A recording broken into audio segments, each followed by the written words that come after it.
Hello and welcome to another exciting episode of Wave the Brush with me, your host, Kris, aka The Name Butcher, aka Hey You, Get Off My Lawn, aka Kris, you are being creepy again. Wave the Brush, the most informative 120 minutes on the internet on the wargaming lifestyle. We'll talk about painting, terrain, conversions, and everything under the sun, meaning we'll do a lot of painting talk as well as a lot of what's under the sun. So first-time viewers, be warned. Of course, if you are attending live, you can ask your questions in the chat, whichever direction it might be in for you. And if you're not able to watch this live and you're watching this after the fact, you can submit your questions to Kris at wavethebrush.com. It is in the description below, as well as a link to wavethebrush.com, central hub of all this silliness. Has links to all the social medias, as well as t-shirts. Want to get yourself a t-shirt? Look like a connoisseur of all that is good and holy in this world. They're wearing a Wave the Brush t-shirt. And of course, if you purchase yourself a shirt, send a picture of yourself in your shirt, and I will add it to the Monkey Shrine, which is also at wavethebrush.com, as well as a link for Patreon support. A huge, huge thank you to all my patrons and new patrons. Your support keeps the show running, keeps the channel up, keeps all the upkeep and everything like that. So huge, huge thank you to everybody. And, me love you long time. If you're not able to support monetarily, i.e. money, thumbing up the video, liking, following, subscribing, sharing, and all that other social stuff helps the video as well, and you're helping me out tremendously. And, all it takes is a couple clicks of a button, and you're helping me out a great deal. So maybe consider doing that as well. Speaking of considerate, big thank you to Carl, a.k.a. Guy Muralfer, a.k.a. Beer and Blood Bowl. That's his YouTube channel. If you love yourself some beer and you love yourself some Blood Bowl, we always take time to thank Carl, even though he is no longer with us, for taking the time out of his busy day to create the email jingle to play and before the email segments of the show. And so always much love to Carl. And speaking of love, much love to my baby brother Evan for creating the intro outro music that plays the beginning and end of the show. Always much love to my baby bro Evan. And if you're into rare comics, check him out. EB Comics. It's in the description below. He might have what you're looking for, especially if you're looking for that rare comic that it's kind of hard to come by, or I don't know, they stopped making it because it undoubtedly probably racist. He might have it. I was about to say, speaking of racist, who's joining us today? Evan Belleau, sup everybody, sup. Eldari Lamborghini, sup. Goes to Starman Deluxe. Hey monkeys, hope everyone's having a great Warhammer day. Yeah, so Ghost of Starman Deluxe, he's already been sharing his loot. It's like the end of the day now for everybody in the UK, right? I don't know if Warhammer Day is still going on, but, luckily, Ghost of Starman was able to attend Warhammer Day in Nottingham, because I think you're living in Nottingham currently at the moment, right? And, yeah. Oh, yeah, you posted some pics, I think. Was it on Twitter or was it on the Discord? I can't remember which one it was, but he shared some pics. He's got pictures of himself in front of the Rhino at Warhammer World. And what'd you get me at Warhammer World? What'd you get me? Jeffers, hello, our supreme monkey lord and disciples, I can't read. It's me, Seppi. Happy spooky day. Yeah, I was considering doing something spooky. I dropped the ball months and months ago. I had a plan for this very day because Wave the Brush fell on Halloween. I completely dropped the ball, and I had something planned. I'm not going to say it because maybe I'll do it in the future or what have you, but yeah, I had a plan, but then I basically it required me to pick up materials and, have the whole thing thought out and, Anyway, Brother Jeffers, I would have been if yesterday Krieg Purge didn't happen. Yeah, the Krieg, Death Corp Krieg, yeah. Hey man, I'm an Eldar vampire hunter owner, and I got the shaft on that one. I'm sure it's gonna go to Legends, but whatever. I mean, it's more, that kind of thing is more suited for Apocalypse anyway. I don't know why even like the Phantom Titan stays in the regular rules. That should go to Legends as well. because, I mean, you know, even though the Phantom, you know, like it's got rules and everything like that, but I mean, like, it doesn't see the table that often. And of the Titans, it is the more affordable one as well. It's not as expensive as the Imperial versions. Even the Scout Titan, the Revenant, that's not as expensive as like the Warhound Titan, because obviously it's less resin used, right? Because they're so tall and thin and, you know, all that stuff, right? So, but anyway. Brother Otis, good morning, Kris and fellow Monk Eye. I made it for a live show finally. Well, welcome, Brother Otis. Welcome, Brother Otis. Ghost of Starman finally went to Warhammer World for the first time while I've been living in Nottingham today, and I'm actually going to get some hobbying done during the show today. Good times. Awesome. That is good times. Evan Belleau, Krieg Purge? Yeah, the Death Corp of Krieg. Ghost Starman, Rip Krieg, though. Shit sucks. Sir Peanut Butter. Morning, Kris and peeps. Morning, Sir Peanut Butter. Jeffers. Yep, they legend a lot of the units and the characters, I assume that's it. Or they bin them. Yeah, I'm not sure what got binned. I know... now, apparently, the rumors flying around right now is that things, especially for the Eldar, actually got buffed. Like the Lynx. The Lynx is one of my favorite ones. The Lynx, of all my Forge World stuff, other than the Flyers... Oh, my Phoenix Bombers got legend as well, I think. Only the Nightwings are still available. I have regular data sheet. Which is kind of weird, but I mean, Phoenix Bombers were pretty powerful, but anyway... apparently, like the Lynx, which is a model that I have brought into regular games because, you know, it used to be a super heavy, but then they downgraded to like the small heavy, and now it's just a heavy, which, you know, it's fine. And, you know, I'm all for that, but apparently it got a buff. I don't know what the buffs are. Apparently there's some sort of, I guess people are talking about leaks. There's always leaks. I mean, typically, whenever you have leaks, typically they're internal, like, and deliberate. Ghost of Starman, currently 4 p.m. here, and yeah, some pics in the Discord. Yeah, there's some pics in the Discord. I can't remember, was it you in front of the Rhino? Oh man, that was a couple pages ago, wasn't it? We were talking up some stoof. Oh yeah, that's right, you were showing your haul. Yeah. Yeah, because I made a comment because you showed a picture of the ammo box, and I was like, why? Oh, yeah, it was on Discord. Yeah, there we go. So if anybody wants to know what Ghost of Starman Deluxe looks like, there's pictures. In front of the tank. In front of the Space Marine. On the Discord. Anybody who's absolutely curious. They're like, I've got to know what this kid looks like. There's pics. There's pics of it. There's an app for that. David Mofat.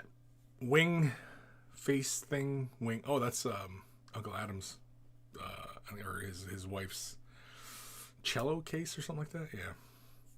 Jeffers. Oof. Don't forget Corsairs. Oh, the Corsairs. Yeah, the Corsairs.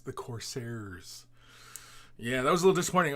When I finally got around to getting a unit of them painted up, and I still have another unit to finish off. And yeah. Yeah, oof is right. Love the Hornet. Pretty little tank. Is it a tank or is it a more of a heavy skimmer? It's kind of in between, right? Because it's kind of Viper sized, but it's not like Falcon sized. Actually, I don't own any, so I have no idea. I'm talking out of my ass, really. But it does have the pulsars on it. So, and the Falcon Grav Tank has pulsars. I don't know. Is a Hornet a tank, or is it like the skimmer? Is it like a Viper, or is it like a Falcon, or is it in between? I mean, there are many in-betweens, you know. I still would like to see a heavier Eldar tank. Something not like quite, well, maybe more along the lines of like a Lynx, but something that, you know, is like the troop capable or, you know, heavy gun capable. Or I mean, the Lynx is fine. If the Lynx got ported over to be a plastic kit, that'd be cool. Especially if it had options, that'd be cool. But yeah. I don't know. I'm just talking. It's me, Seppi. Call the plumber if you got leaks. Yeah. That's what you do. Ghost of Starman.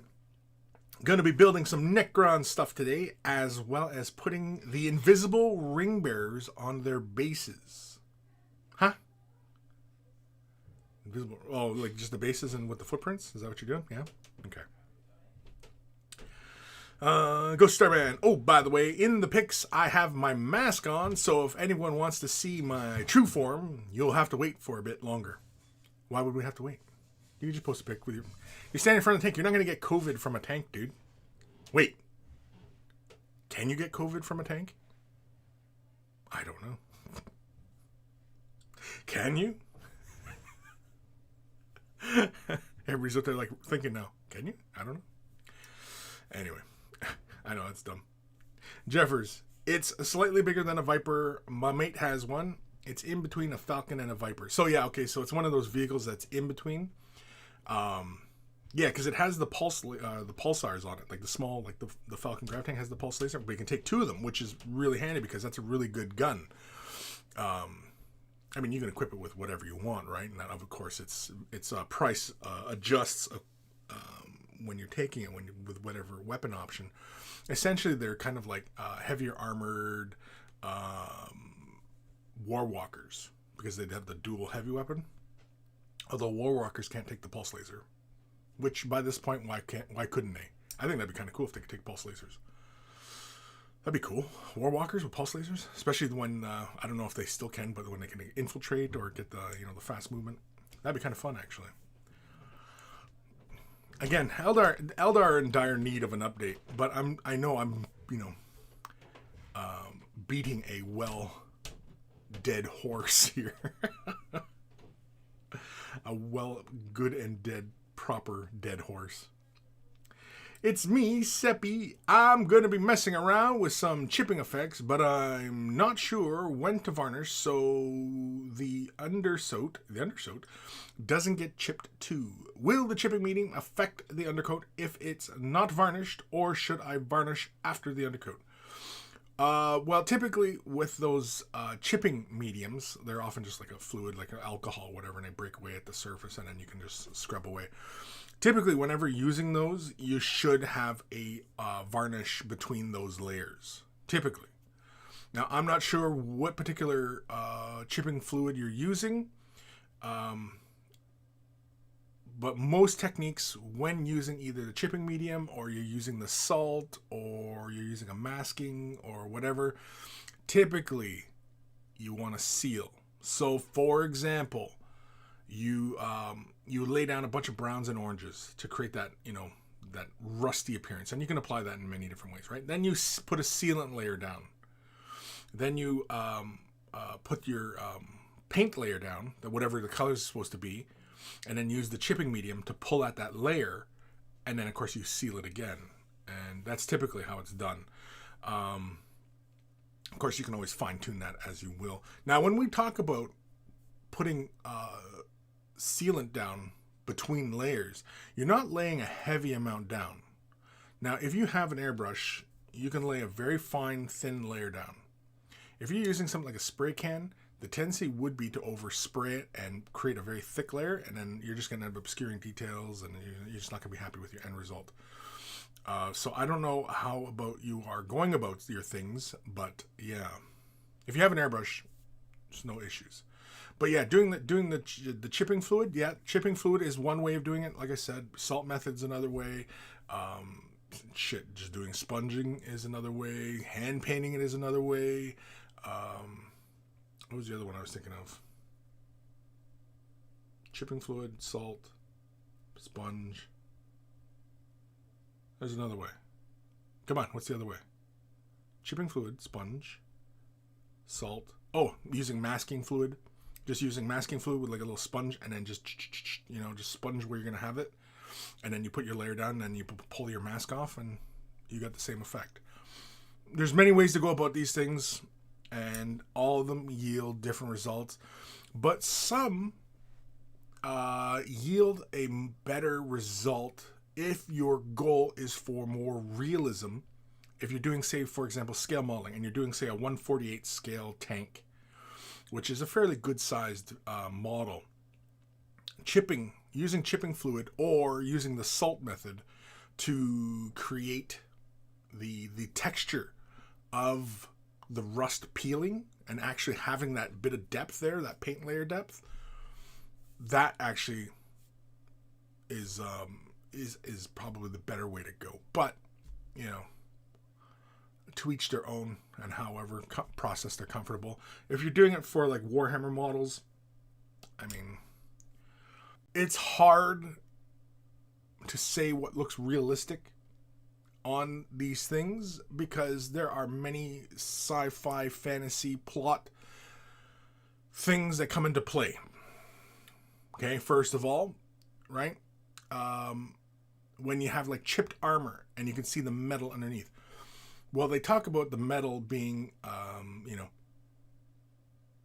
adamantium or whatever sci-fi metal you want to talk about. Well, what does that look like? We don't even know. It's just a silver like metal. That's when we do metals, we always it's telling our brains that we're looking at something that's metal. There's a layer of paint and it was broken away, right? That's how we have to devolve these things. So, but I mean, if you really get nitpicky about it, what does adamantium look like? It's made up, so it can look like anything. It could have a slight red hue to it. It could have a slight blue hue to it. You know what I mean? Like, there's many ways you can look at that. And then, of course, what kind of paints? You know what I mean? Like, in the 41st millennium, are they just simply using an enamel paint on top of Space Marine armor? They're just using a regular old paint. That's not going to withstand whatever extreme environment that a Space Marine suit would be in. Going from the vacuum to a high pressure planet, going from an acidic world to a base world, hot, cold. You know what I mean? Like that paint would have to be able to withstand all the environments that the suit could withstand. Otherwise, the paint, if it was just like regular enamel paint, it would just fall off. The paint would just fall off. Because even just in a hot-cold situation, enamel paint will contract and expand, and it will crack and break, and you bump it, and the paint falls off. Right? So, how actually are Space Marine suits colored? And if it's some sort of crazy sci-fi reason, it's some sort of laser beam that changes the color of the metal, well, then you wouldn't get chipped armor unless it was a deep gouge, right? You wouldn't have oxidizing unless, of course, if adamantium is so strong, then how does it simply oxidize, right? Again, when you start getting into really nitpicky things like this, what are we doing here?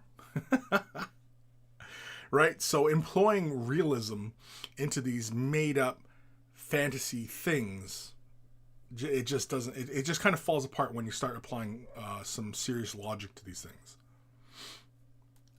Anyway, where was I? Ghost to Starman. I don't know, Kris, the Rhino doesn't have a mask on. The Rhino did not have a mask on. But it did look like you were socially distanced from the Rhino. So, you should be safe. Maybe. I don't know. David Vega. Morning, Kris and Monkeys. Got the smoke? What? Got the smoke. I got the smoke? Did I smoke? Or was I smoking? Am I smoking? Is it smoking behind me? I don't know what we're talking about. Jeffers. There's a jump walker at Forge World. Maybe that is a wasp? Yeah. The wasp? Sure. Yeah, because it's essentially just a war walker with, the dual heavy weapons. Does it fulfill the same role as a Hornet? I don't know. Again, I've never used the Hornets, and the War Walkers I barely use because usually whenever I was playing my Samhan, I was playing them strictly jet bike, so everything was floating. That's a self-imposed theme that I play under most of the time. If I want to, play, fluffy, right? If I want to play to the fluff, as it were. Rogel Sean, the Wasp Walker is gone now, isn't it? Is it? Is there rules for it? I don't even know. I just saw that one release that showed the table of contents, and I just remember that, for the Eldar, which used to have a very large collection from Forge World, is now greatly diminished, and it's kind of sad. It's sad. It is sad. Ghost of Starman Deluxe. The invisible ring bearers are made from clear resin. They're newish from Forge World. They're newish? Newish? It's me, Seppi. Gonna be using Vallejo chipping medium and matte varnish with an airbrush. Thanks. Yeah. When you when you put your base layer down and then you put that sealant on, don't put a heavy layer down. Because oftentimes, even with scale modeling, there's times where you put multiple layers down on the model just to, create all your effects and layers. And because oftentimes with scale modeling, you don't go about it like typical miniature painting. Miniature painting is just kind of, a lot of times, and it seems like these days, everybody's just going from a black and then building up. And I'm not sure why that is, but I did it way long ago in my teens. I used to, paint from a black and build up because I found it easier to have those shadowy points and stuff. But I prefer just a mid-tone gray. I don't go all the way with a white prime anymore, but just because I find under bright lights it's hard to see because I'm getting old, and with a gray I can see all the detail. Mind you though, I use Stynylrez to prime my models, and their gray is the exact same hue as the plastic from GW, so it's kind of hard to know when it's primed. And in fact, the only way I can tell is that when it's wet looking, like when I'm laying the primer down and I can see the surface looks wet, then I leave it and I just go and around, and but priming sessions don't usually last long for me. Anyway, Vallejo chipping medium. Yeah, I've never used the Vallejo chipping medium. Matte varnish. I would recommend a gloss varnish, because you can always matte afterwards, but the gloss varnish, when you lay that second layer down, or what is going to be the main color of the armor, and you start using your chipping, I would recommend a gloss because it should lift a lot better. The matte, you could end up laying too much down, especially if you just because just the way it looks. Whereas when it's a matte varnish, you can see it's still matte, and it'll have that slight gloss to it, and that's fine. And then you lay that layer down, and then you start using your chipping medium, and you pull out that paint. You should be good, but be careful not to overwork it. Don't overwork it, because you will pull down to that little layer, even if you're using like mineral spirits or alcohol, because you're not laying very heavy sealant layers down. You can pull that sealant layer off and get to the underlayer. But if you're gentle and not using a lot of pressure, and you're not lingering in areas, you should be fine. Rogelshawn. Yeah, nearly 2 years ago, I'm sure. It was that period they discontinued loads of 30k stuff and didn't want Eldar Corsairs to exist. Interesting. Jeffers, they don't want any Xenos to exist. Well, they've been supporting the Necron line. Well, they've been updating it, really. And the Necron line is pretty old. From like the Warriors and Immortals and, some other stuff. And the aesthetic needed to change. Like the old monolith compared to the new monolith, it's like looking at standard definition TV, like a 480p screen versus a 4K screen. You know what I mean? It's that kind of thing where, okay, well, it looks good at a distance. It's got the basic shapes there, and you know what I mean? And, and of course they were into the clear plastic bits and stuff like that, which I still think are pretty cool. Whereas the new version, there's so much texture, and, there's a real theme in there, and the new sculpts for Necron stuff is really fantastic. The Warriors are great.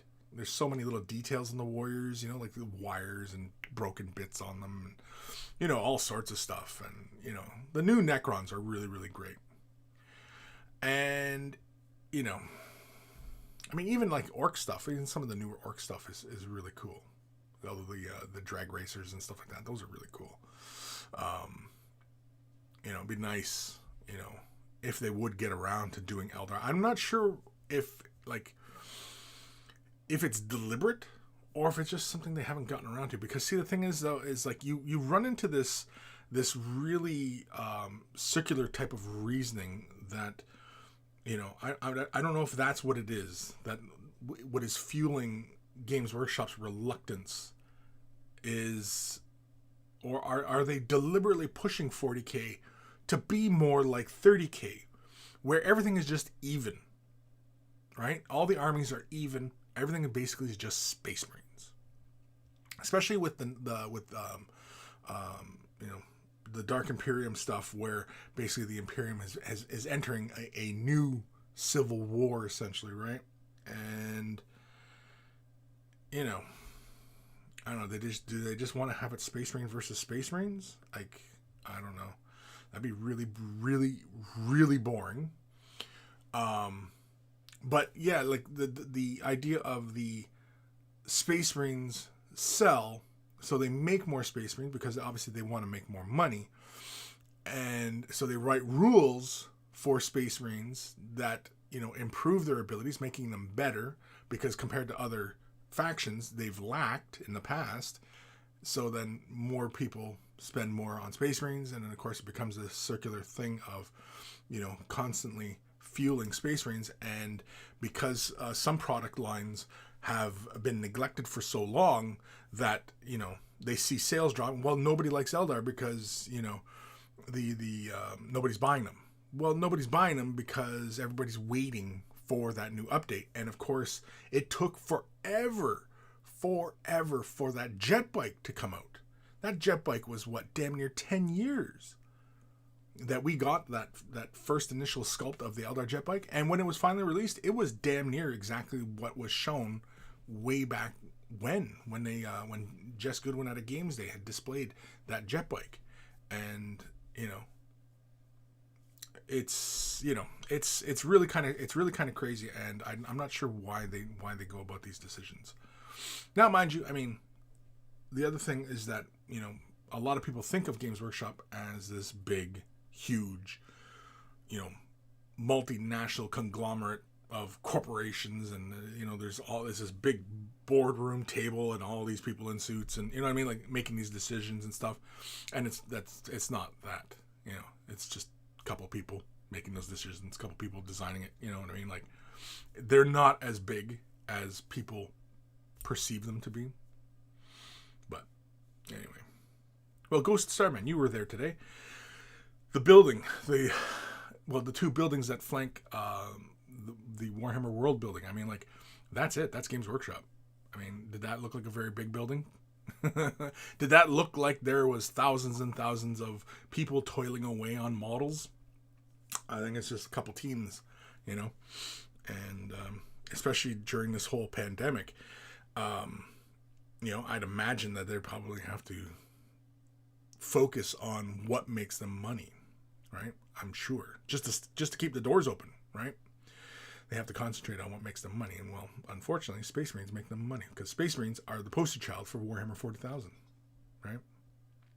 But anyway, Rogel Sean, if they ever get rid of the Biotitan, I will walk into Forgewell and demand they mold the thing for me out of anger. Oof. How do you mold something out of anger? Can you take something and just be angry and then make a mold of it? I don't like, it's out of anger. It's out of anger, or you're out of anger, or the whole thing's out of anger. I'm not out of order. You're out of order. This whole frickin' court's out of order. Anyway. Brother Otis, what thread is Ghost of Starman on Discord? The Pixamy. Just scroll up. Go into the general channel and just scroll up. He posted earlier. It was a couple hours ago anyway. He posted it. It was up. He posted that because he's a UK time, but yeah, he was posting that stuff well before I was even out of bed. The Gim, there he is. What's up, monkeys? Jeez Louise. Oh man, that scared the crap out of me. The Malinovich. Anyway, welcome. Thanks for the follow over on the, looks like the Twitch side of things. Thank you. But where the hell was I in these comments here? The Gim's here. Evan Belleau. In the last tourney I played, I won a wall walker model. A wall walker? The war walker made Orky to operate as a Killican. I have yet to do anything with it. Oh, that's cool. Well, do something with it and send me pics, because I want to see that. I want to see a wall walker. A wah. Is it wah or wah? Anyway. Ghost of Starman. Having taken a closer look, the invisible ring bearers were available for a week last December, so I guess the set I got had been hiding in storage somewhere. Interesting. Ghost of Starman. There's Isildur, Gollum, Frodo, and 2 versions of Bilbo. Bilbo. The Gim. The new monolith is definitely 4K now. Yeah, the new monolith? Oh yeah, that thing's kick-ass. The new monolith compared to the old monolith? Oh yeah, it's like there's barely a comparison there. I mean, it's like even like the warriors, all the characters, I mean, like all the stuff they've been doing, I mean, you know, it's all fantastic. Jeffers. Shame the monolith is a super heavy. Yeah, it's a shame. The Gim. The new monolith is roughly the same size, but it got so much more detail and depth. I love how it's a pillar and has the side armor attached like floating pieces. Yeah, it's kind of like that one that has the Satan in the center, and you can like have it deployed in or deployed out kind of thing. Yeah, it's kind of like that thing, which I imagine, you know, right? They'll keep running with that kind of aesthetic, like the you know, the Necron stuff opens up and reveals, you know, crazy power doodads and I don't know, whatever, right? I mean, it's made up sci-fi stuff. It just looks cool, right? And of course, that is always, you know, the work notes for when they're designing the stuff. I'm sure is, does it look cool? Looks cool. Run with it, right? Does it make sense? Not really. Doesn't matter. It looks cool. Run with it, right? Jeffers, the Codex was worse 4th edition Eldar to 6th edition. Yeah. Well, because like the thing is like with Eldar, for a long time, Eldar always had the advantage of firepower and mobility, and now it seems like just about every army has firepower and mobility, which used to be the Eldar thing. So now everybody pretty much has it. So, see, that's what I mean. Like where all the armies are basically becoming homogenized, and you know that kind of kills the flavor of Warhammer 40,000. Now, mind you, I think the reason why you have this push towards making all these factions essentially operate the same, having all high mobility, the ability to spam troops, elite troops, ranged firepower, close combat, right? They all pretty much cover all these basic facets of the game, even taking advantage of taking, you know, psychic powers or defensive psychic powers, right? Because they're making everybody pretty much the same. And what I think that is obviously because they're listening to the competitive gamers. Because in competition, well, the idea is to win. Well, what wins? Well, in previous years, well, in decades before, whoever really basically had the latest codex, oftentimes was, you know, in the forefront. And, you know, obviously that led to the codex creep, but that's because, you know, Games Workshop was notorious for only putting a codex out every 6 months or something like that. Like, it was not very often that a new codex would drop. So it'd be a big deal. So you'd see these massive influxes of people buying those armies. And then, of course, they would dominate tournaments. And, you know, so you saw all these things. And so now, because they are on this rapid release, or in comparison, I should say, it's not rapid release, but because I mean they could still drop all these books like right now, but instead they're, you know, rolling them out like slowly individually, and you know it's the way they want to do it. I mean, you know, what are we gonna do, right? Bitch and moan basically is it, you know. But otherwise, yeah, I suspect that's what it is. It's this need to have basically try to make everybody happy, and I'm sure the argument is made either way of whether or not that's a good thing or a bad thing. I don't know if it is necessarily a good thing or bad thing. To me, the armies used to operate differently, right? Back in the day, Imperial Guard, infantry spam, backed up heavy tanks, right? Tau, gun lines, backed up by tanks and battlesuits. Tyranids, swarmed with troops. Orcs, swarmed with troops, right? Backed up by other stuff, but typically that was the composition you would see from those armies. Eldar would be mostly elite type stuff with long range stuff, right? And mobility, fast moving units. And, every faction had its kind of gimmick. And Space Marines typically were always kind of good at everything. So they were good at armor, they were good at range, they were good at close combat, they were good at everything.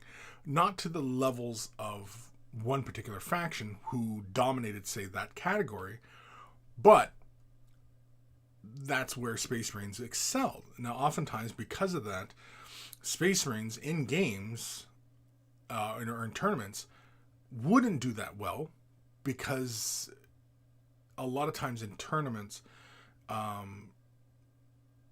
people would bring very skewed lists. And, I'm sure they still do now. Whereas if everything becomes more uniform, then, it's really down to, outplaying the other player, so to speak.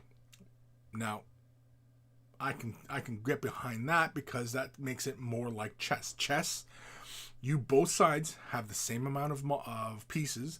You have the same amount of pieces that do different things. And,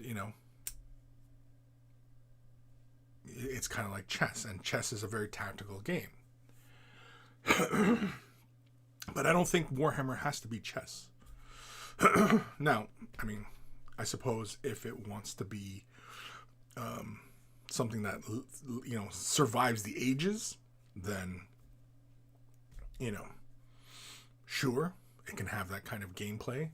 But the gameplay for Warhammer 40,000, has changed wildly through the years. It has not, they haven't built a game rule or a rule system that still persists to this day, for the most part, other than the reliance upon D6s for everything. There used to be many more dice used in the past, but now it seems like everything is just D6s. And, you still have the profiles, but even the profiles got shorter. And I'm sure by the time we get to 12th edition 40K, the profile will be even shorter. It'll probably look like Age of Sigmar, with just a couple stats, just like 4 columns, right? Versus how many columns, things have now. And, but, ultimately, we're not the ones making these decisions, it's them. And what they're basing their decisions on is what makes money, because they're first and foremost a business, right? So, anyway. Spartan to paintball. Nope, orcs need new boys before elves get anything. Who has the oldest models? The oldest models. It's Eldar. The Phoenix Lords. They're from the early 90s. The early 90s. That's probably longer than most of you have been alive. Rogel I can't believe it's been 5 years since those bikes were actually released. Yeah, those new bikes, yeah. It was 5 years ago that those bikes were released. And it was like, we waited like 10 years because it was one Games Day and Jess Goodwin had promoted it and he had the prototype out. And from that, everybody lost their mind. We're like, yeah, Eldar finally getting new jet bikes. Waited forever. Then once the jet bikes were teased that they were coming out, everybody was thinking, yay, new Eldar. Like, we're going to get some new Eldar stuff. Nope, didn't happen. So, I don't know. Whatever. Where the hell am I? Jeffers. There's an underground complex. The sculpture live there 24/7. It's all an illusion. Okay. It's me, Seppi. I'm sure having shareholders they need to keep happy, add pressure to some moves they seem head scratching from the outside. Oh, definitely, right?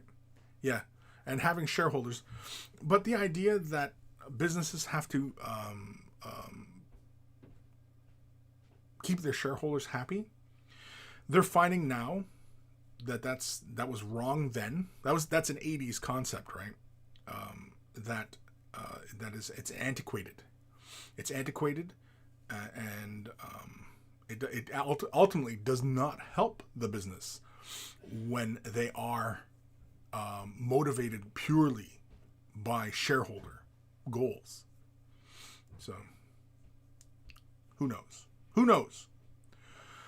Melanovich, sup dudes and dudettes of the stream. What's up, Melanovich?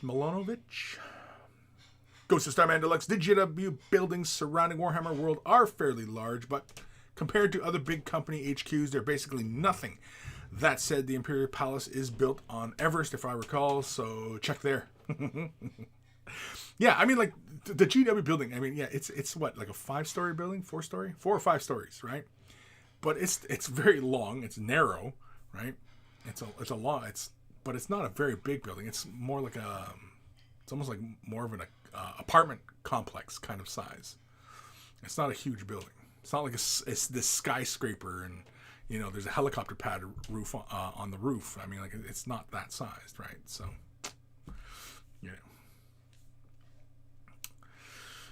Congo. I forgot to send an email before I left for a few days of work on the road. That's okay. I've got a few emails. What time are we at here? Holy Kermolies. 12:40. Yeah, I got emails today. I think we've got 2 to do. 2. Oh, no, I might have 3. I apparently have 3. Because Zach just sent one. Sorry, I got to move my head around here so I can see. My mic is in the way of my screen. It's just the way I have my setup. If you see me going like this and looking around, and of course messing up my hair. My hair is all over the place today. I usually tie it back, but I said, no way. I said, I'm going carefree and fancy for carefree and fancy. No, that seems redundant, but anyway.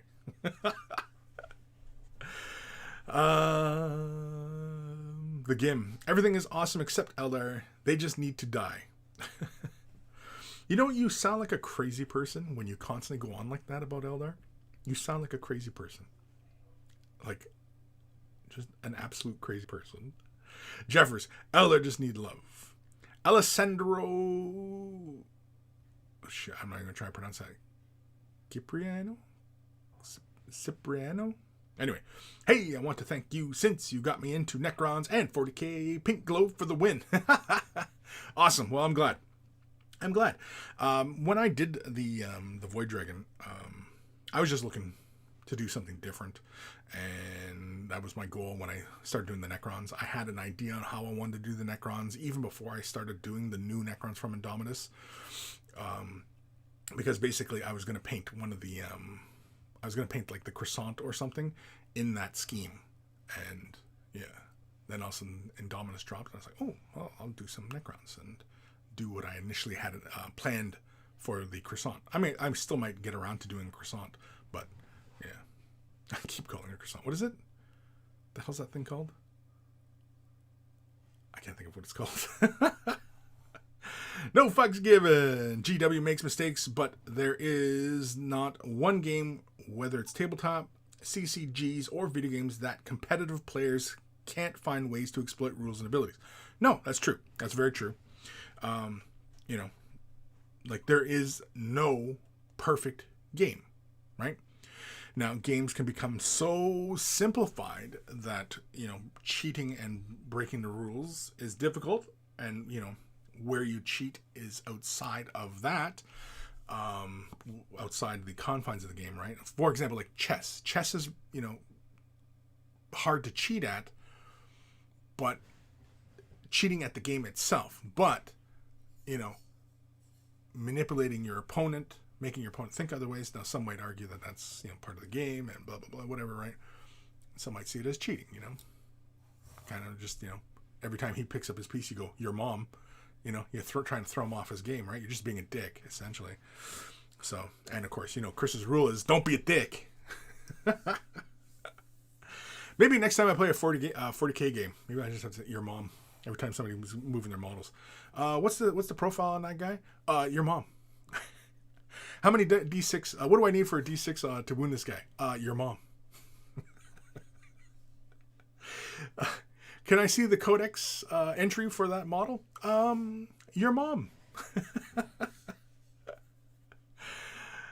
I'm thinking that's what I'm just gonna say. I'm just gonna reply all the time. Your mom. How many points are we gonna play? I don't know. Your mom. Jeffers, Space Wolf, Rune Priest, and Terminator armor dates back to Rogue Trader. Sure, but the sculpt. I'm talking about the sculpt though. The model itself, yeah. The rune. Were there Rune Priests? Well, yeah, that's what they call them. But I don't recall any models for them until 2nd edition. But they may have had rules for, Rune Priest.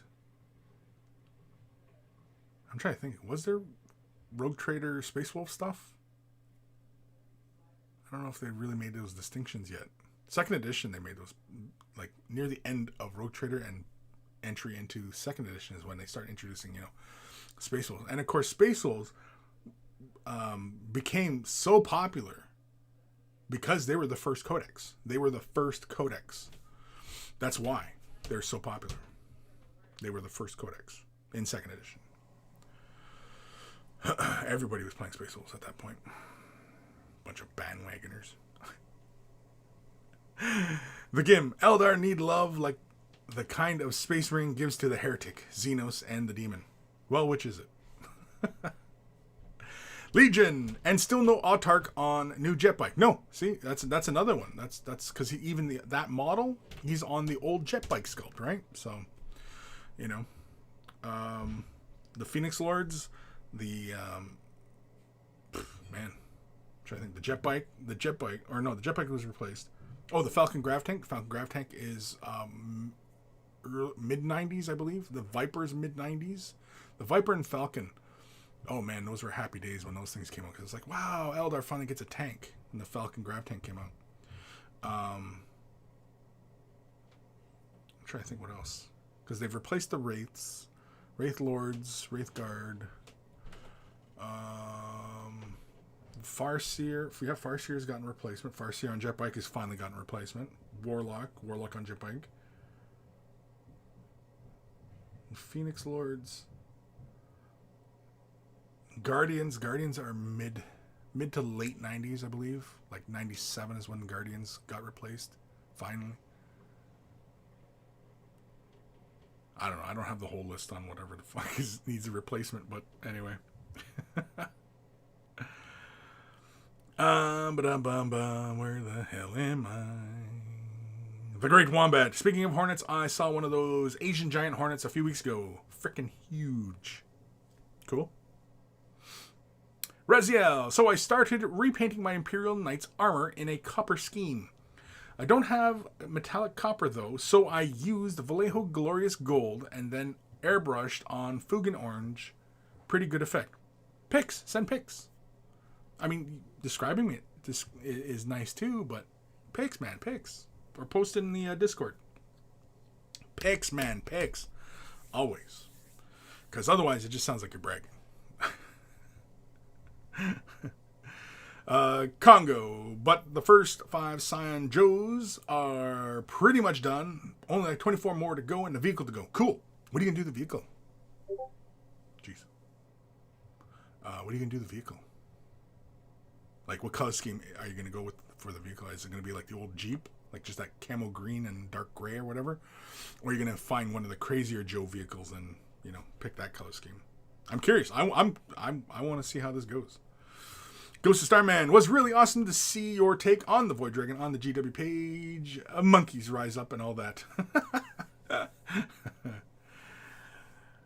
Alessandro. Oh, subscribe. Thank you, Alessandro.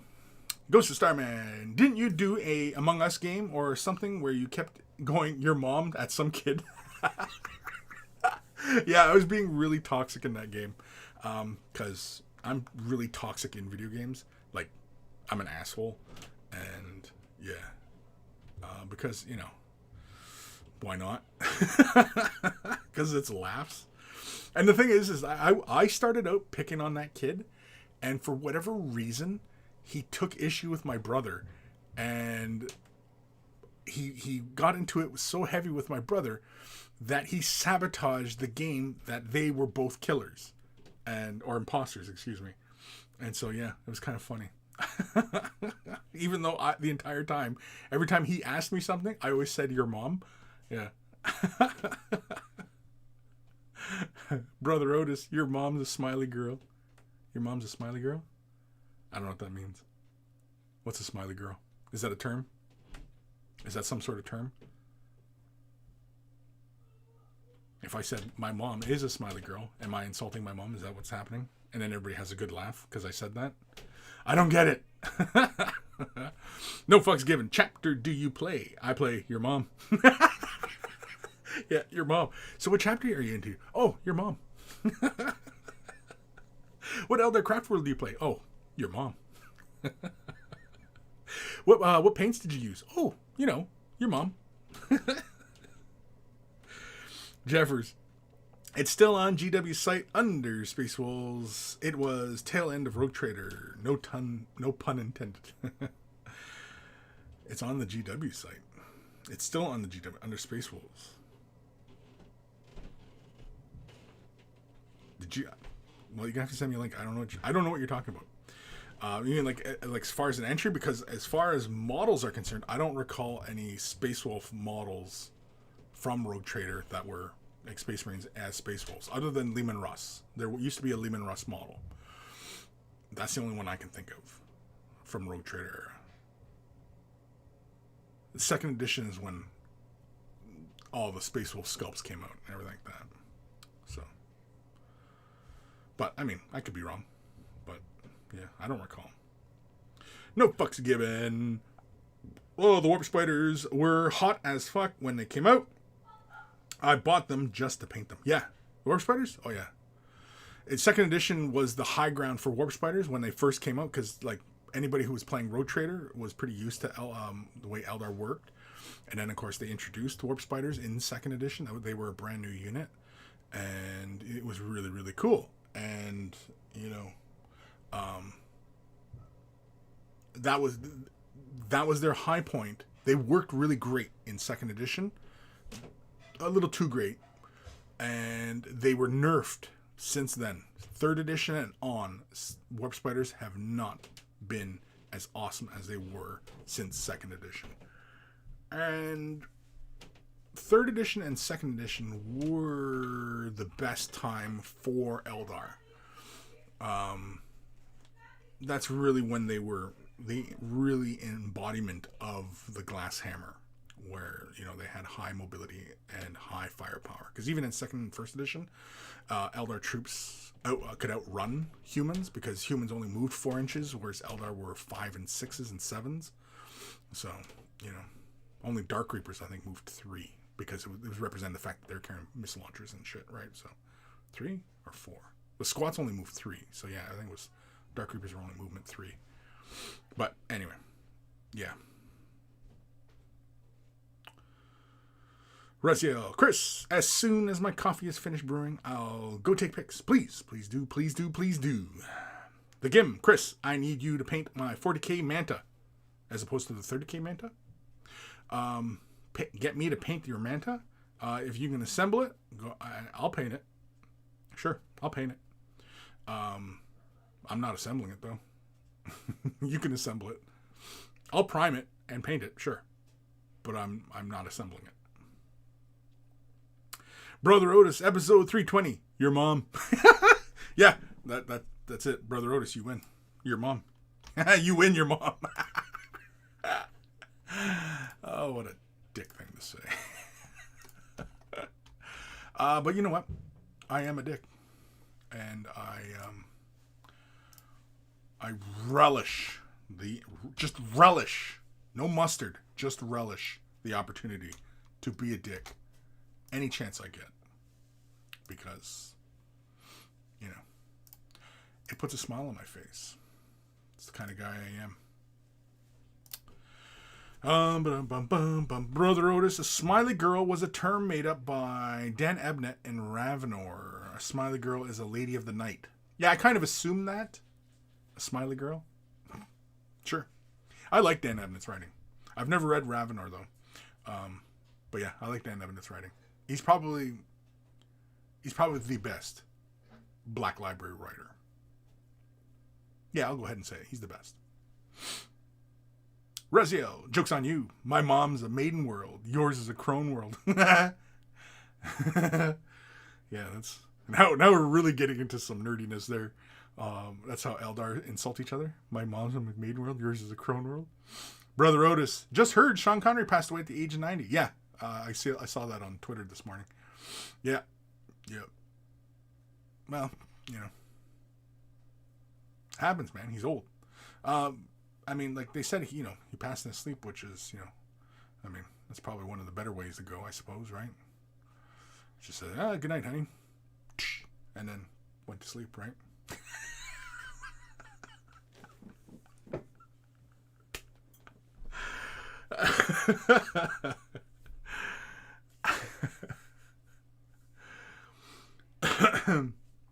Even his last night, which was last night, did he have enough strength in his hand? Did he use the back of his hand or an open palm? Don't know. May never know, unless, there's a book written. I know the guy's barely cold, and I'm making jokes at his expense. I mean, Sean Connery was awesome. Old Man Logan says the guy whose number one rule is don't be a dick. I know, but again, contradictions, and and I am the worst at following my own advice.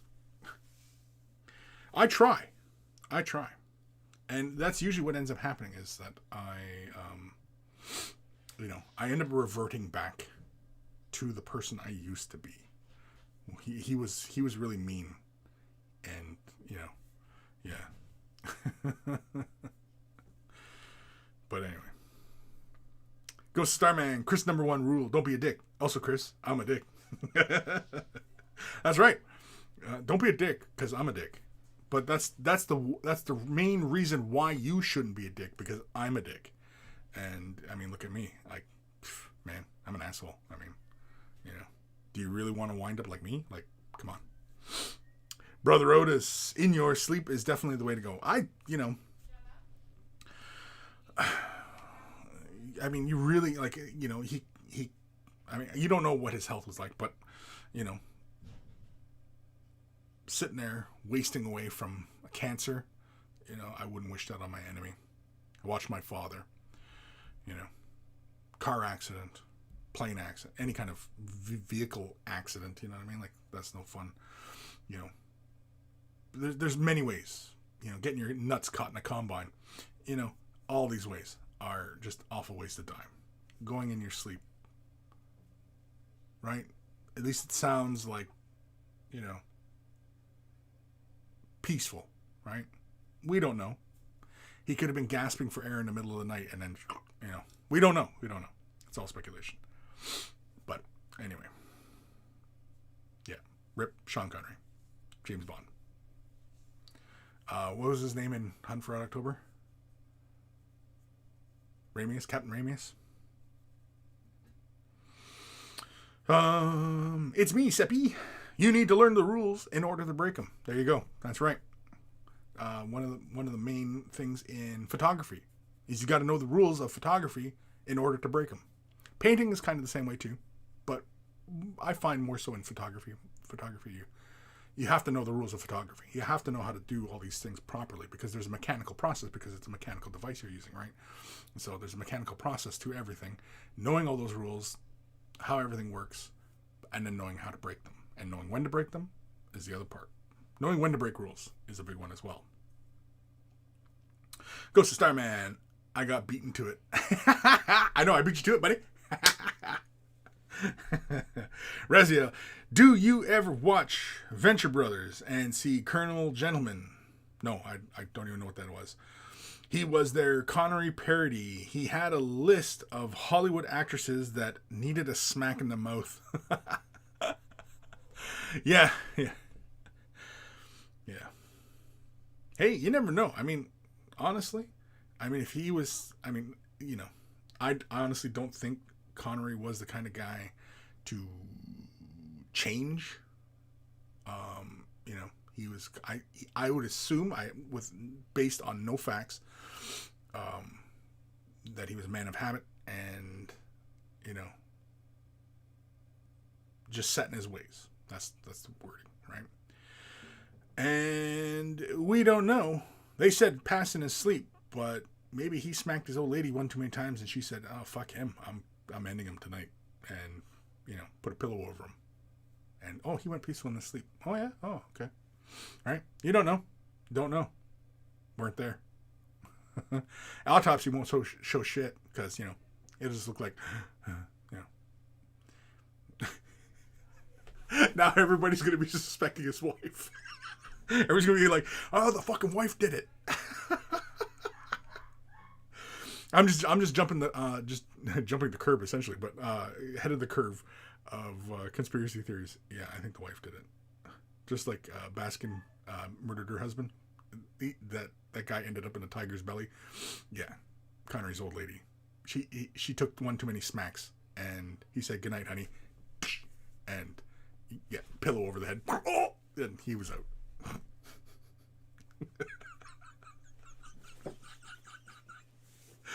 Oh man, I'm sure everybody's up in arms about that one. It's like, Kris, you're a fucking asshole, man. Guy's body's barely cold, making jokes. Yeah, well, Goes to Starman. Too many dicks spoils the paint job, unless it's Slanesh. Too many dicks spoil the paint. That's I don't know how.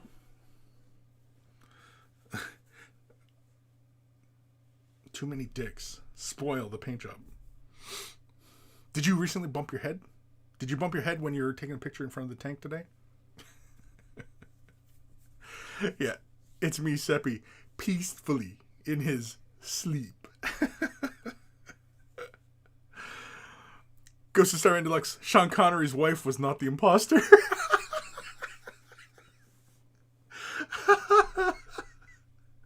Yeah, exactly. Night Warden Gaming just tuned in, and Kris starts a conspiracy theory. Hey, that's based on no information other than the fact the man is gone. But he has a long, long history, longer than I've been alive, of manhandling and smacking up women. Yeah, so draw from that what you will. Will he be remembered for his contributions to modern cinema of the 20th century? Or that he smacked around his old lady, that he kept the pimp hand strong? I, personally, will remember him for the pimp hand.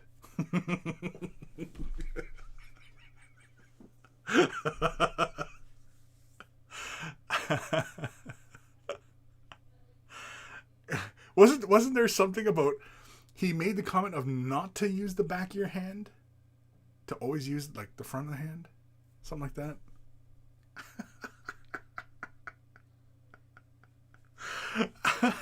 As you may or may not be able to tell, I was a fan of Sean Connery. But I mean, I think really one of the big things is that this culture that we all live in, that we're all part of, and everybody who's listening to me say this stuff, we're all part of the same culture. Whatever this culture is, it's outside of borders, this whatever we're in. And the one thing that really has to happen is the ending of idolizing celebrity, idolizing these people, idolizing should, well, maybe not brought to an end, but really curbed the idea that we should be looking up to these people as some sort of compass of some sort, when these people are most likely neurologically damaged, which is why they often aspire to have, strangers fawn on them. They often have substance abuse problems, which again stems from deeper psychological problems, right? And of course, their acquisition of wealth, right? We have to stop this idolizing celebrities. It has to end. It has to. Because it skews our own worldview on things. But anyway. No fucks given. He slapped the shit out of women in Bond movies too. Yeah, oh yeah. Well, there was a lot of women slapping back in the day. A lot. Yeah. Goes to Starman Deluxe. Are you sure you're not getting confused? Maybe he was talking about tennis. Maybe. You're right. I might be misremembering a quote from him. I thought it was like I almost said Barbara Streisand. Barbara Walters. I thought it was a Barbara Walters interview he did like 30 years ago, when he still had like a tuft of hair on the top of his head. And he talked about how, yeah, sometimes when she gets out of line, he's got to smack her. That's like, oh, fuck, dude. What? Like, come on. So.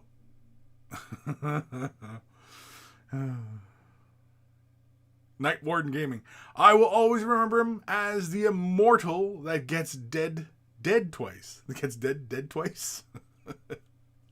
The Kim. Oh, here we go. This is a quote. An open-handed slap is justified if all other alternatives fail. And there has to be plenty of warning if a woman is a bitch or hysterical or bloody-minded continually. Then I'd do it. Sean Connery. And I'm sure that's going to be on his gravestone. That might be a little bit wordy. They might condense that down. Sometimes you just got to slap her. Oh my God. Java's left nut. Maybe that's where the Prodigy got the idea for to smack my bitch up. No. Smack the bitch up. I mean, motherfucker's been doing that for ages. Women getting beat, and, like, fuck. You can't condone violence of any sort, right? Now, mind you, I mean, like, I've talked about this in the past. Disciplining a child. At a certain point, you stop. Usually when it no longer becomes effective. Usually, it's usually before they hit 2. That you the little tap on the hand. No, you don't want to be doing that, right? Now, mind you, I mean, there are, obviously, studies and stuff like that show that, that it's not necessary, but it's effective. And some kids, all kids, okay, everybody wants to say, well, all kids are special. Sure, they're all special, but they're not all the same level of intellectual capacity. Some kids are brighter than others. Some kids need a fucking slap. Some of them, not so much. They get the hint. Sometimes, whatever, right? But that's it. Once it stops becoming an effective tool. And we live in a violent world. No ifs, ands, or buts about it. We live in a violent world. We need to grow it. So the idea of, disciplining your children, with the hand slap thing, does it need to come to an end? Sure. Will it come to an end anytime soon? Not likely. Because, we're just not as... We like to have this idea that we are more evolved than we really are. And we're not. We are not. Still monkeys hitting each other with clubs. And, still brutalizing each other. Still, all you have to do is just change the idea of how a person sees another human being, devalue them, and it makes it much easier to kill them. Right? So if human capacity for compassion was so overwhelming within our hearts that we can still turn it off like that, that doesn't seem right? So, no.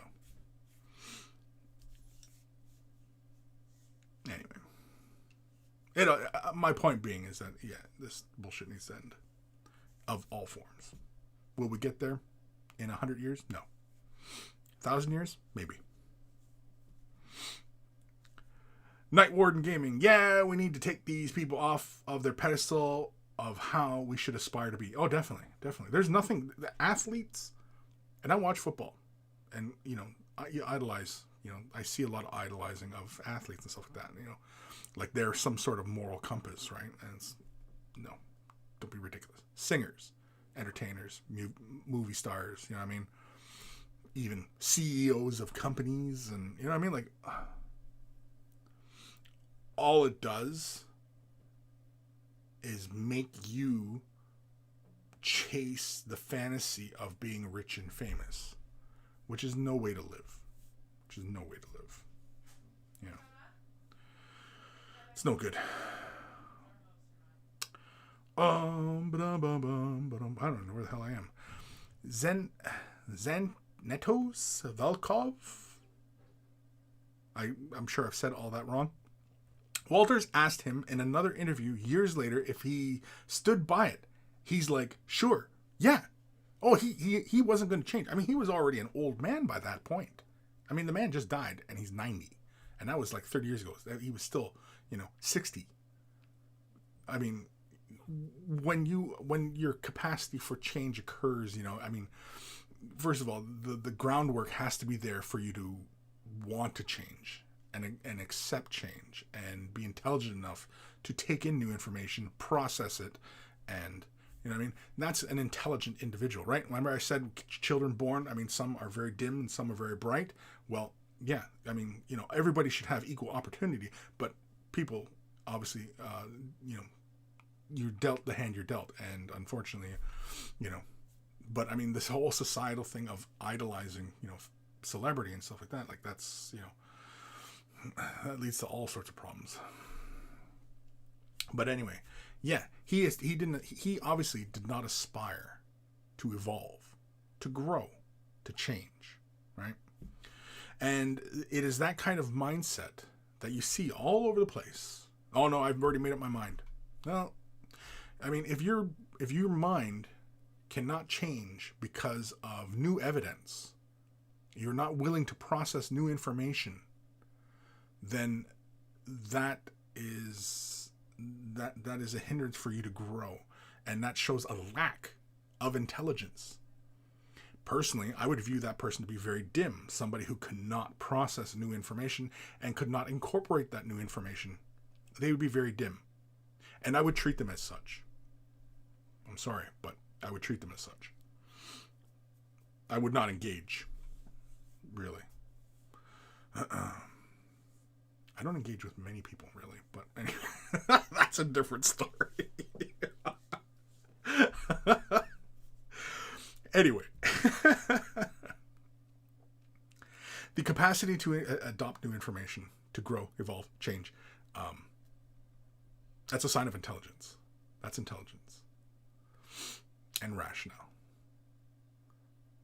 Personally, I think that's where humans show the greatest capacity for evolution, is obviously within our mental faculties, right? Yeah. Being very stubborn about things is not a sign of character. It's a sign of your intelligence, right? Being very stubborn about things. It's not character. It's the lack of intelligence. The Gim, that quote is from 65. During his interview with Barbara Walters, he affirmed his belief in that. Walters' interview was 87. Was that 87? Damn.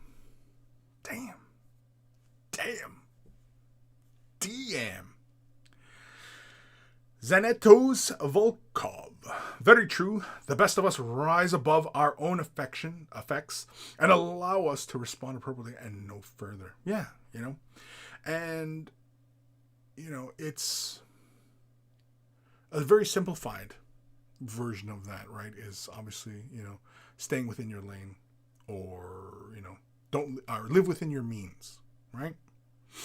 Be happy with, what you have. And that, another way to go about it is don't take more than you need. Right? You don't take more than you need. Now, that's an old philosophy amongst Ojibways. Obviously, we lived and died by that philosophy. We do not take more than we need. And we were born into excess. I imagine everybody who's listening to me right now, like this avarice that we live in, the society of avarice, it existed long before we were born. But that doesn't mean we can't do anything about it. We can. We totally can.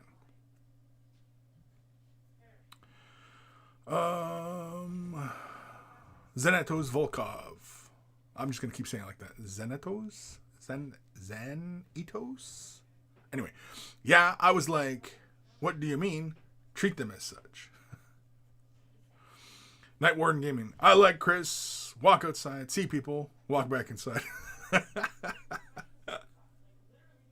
I go out my door, I look around, I see all the people.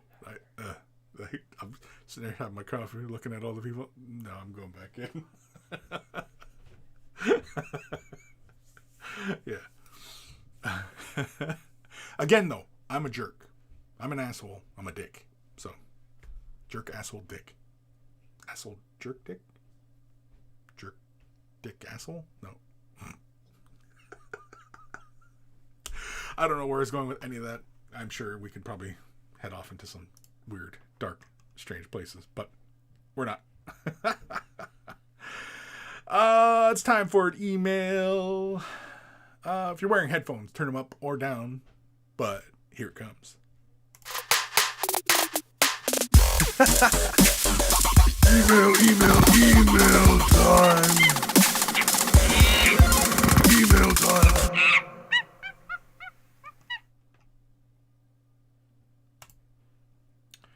This is from our good buddy, Tiro Silvast. Greetings. I have been following your videos for several years now. Who's stalking? And finally got around to sending an email your way. Here are my offerings in the spirit of Halloween, even if we really don't celebrate it here in my neck of the woods. As I recently started playing Warcry, I finally got an excuse to paint the awesome skeleton sculpts from Warhammer Underworlds.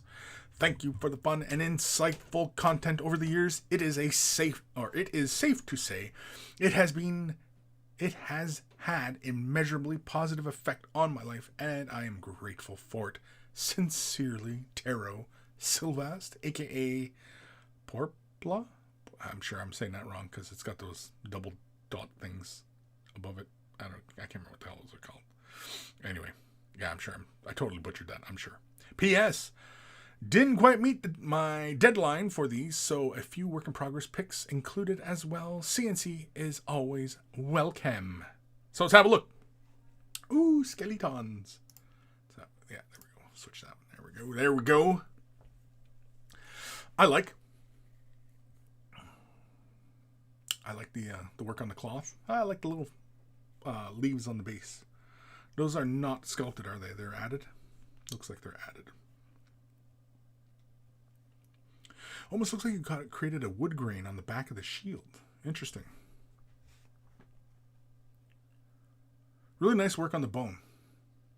The bone has, that slight texturing to it from the highlights and everything. And, yeah, I like that. I think the sword probably could have used a bit more of the rusty orange in it.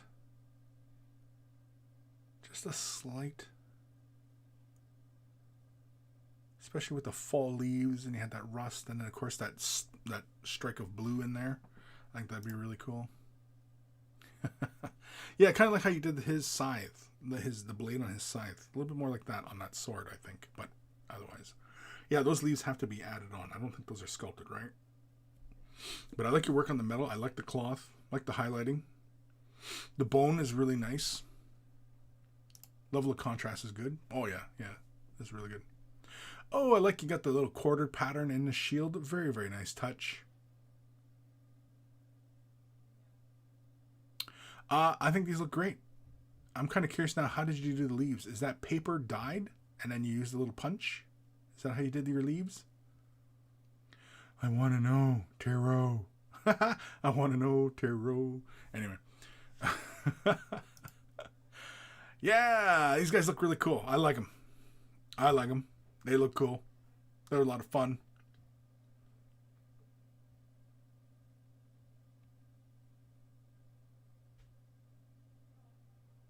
Yeah, I'm sorry. I'm really digging your work on that shield. The quartering on the shield. That's really good work. Oh, look at this. Oh, this is the work in progress. This is the work in progress. Very, very nice. Metal looks like it's off to a good start here on these guys.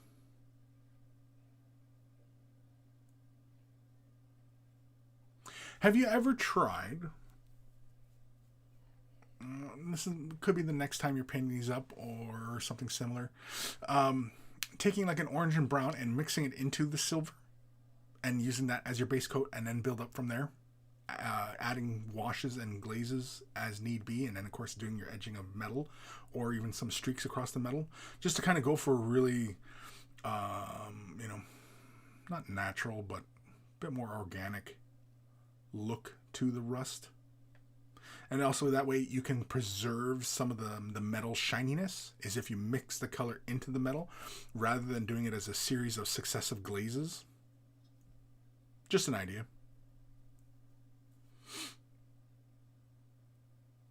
The cloak looks like it's off to a really good start. I would concentrate on establishing the uniform tone throughout the cloak before getting into kind of weathering at the ends of it or anything like that. If that's what you're doing. I don't know if that's what you're doing, but it looks like that's what you might be doing. Was that last picture? That's the last picture. But yeah, I dig it, dude. I like it. And I look forward to more. Please, Tarot, please send more pics. Send more. Sorry, I gotta find my window here. Oh, you sent the copper pics. Oh, sweet. Any quick comments here from the Peanut Gallery? Amp 1894B. Hi from the Sioux, buddy. Tell the family we all say CMXL. Who the hell's Amp? I don't know who's Amp. I don't know who Amp is. Send me a message who you are. I don't know who you are. JCOS 1980. Leafs look like punch. Maybe dyed coffee filter. Ooh, dyed coffee filter. That'd be a good one too. Yeah, I never thought of the coffee filter one. Heard that is great, but have not tried it. Yeah.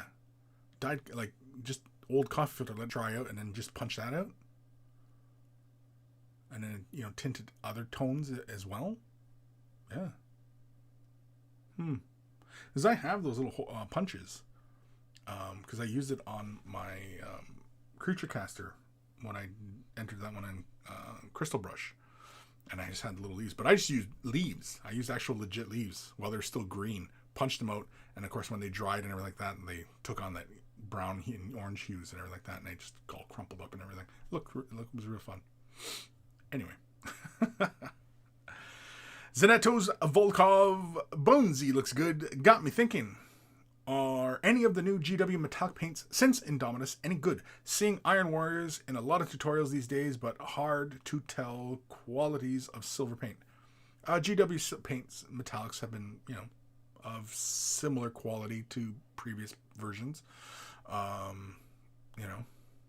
Personally, I enjoy, for just a straight application of metallic paints, water-based acrylic, scale 75.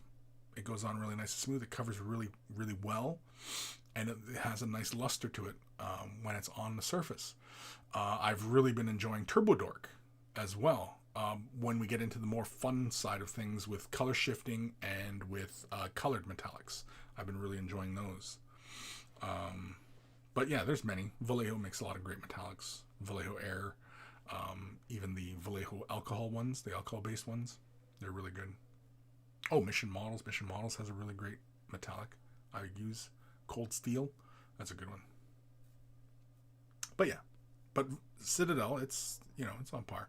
I'm finding the difference really, especially with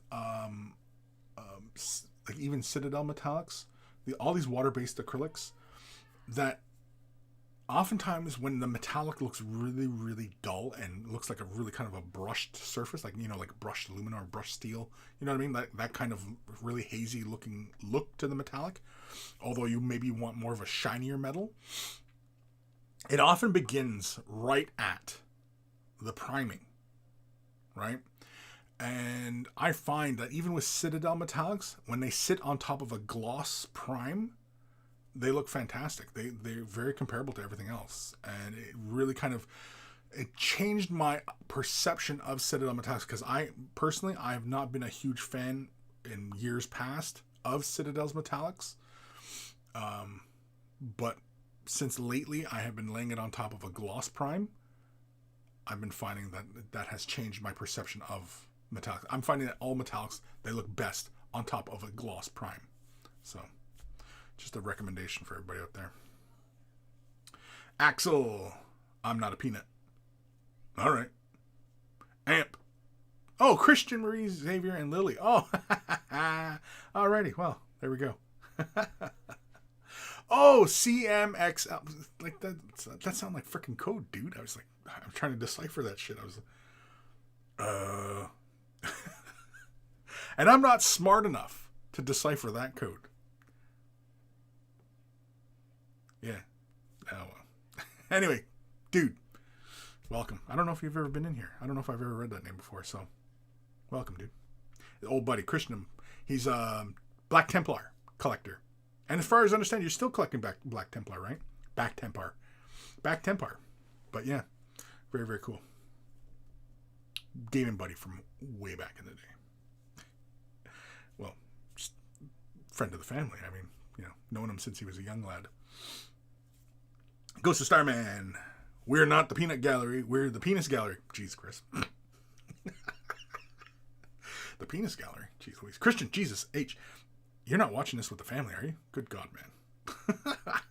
I've been talking about all sorts of crazy crap. Your mom smacking up women? Jeez Louise. Oh, my Lord. Oh, my God. Oh, my God. Anyway. Brother Otis. Beautiful work on the Skelly Boys. Yeah, that's awesome work on the Skeletons.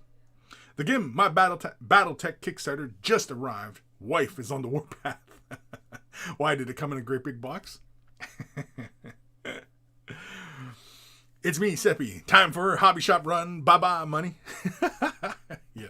And Christian, yes. Jeez Louise, man. Don't watch me with the kids. For God's sakes. Jeez. Don't tell Barbara. Anyway, let's do another email. This one is from our good buddy, Legion. Hello, Kris and monkeys. I managed to sneak in a few painting sessions in the last 2 weeks and got some models done. An Easterling captain from Lord of the Rings, a Dark Angel that a friend asked me to paint for him, and a Fire Drake Terminator for my salamanders. Best regards from Germany, and happy Halloween, Legion Miniatures. Miniatures?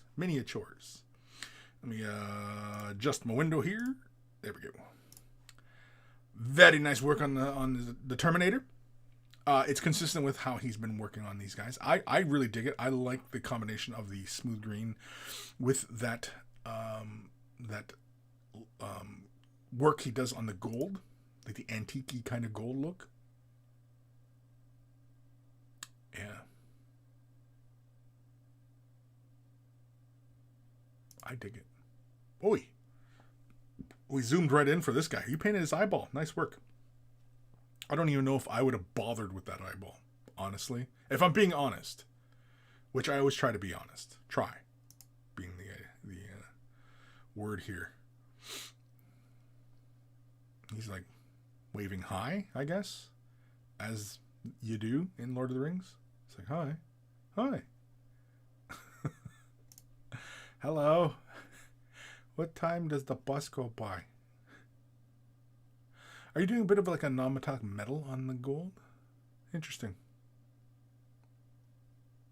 Because it looks like gold, and then it looks like you're coming in with like, like a contrast or shade wash color, and then just deepening up the tones.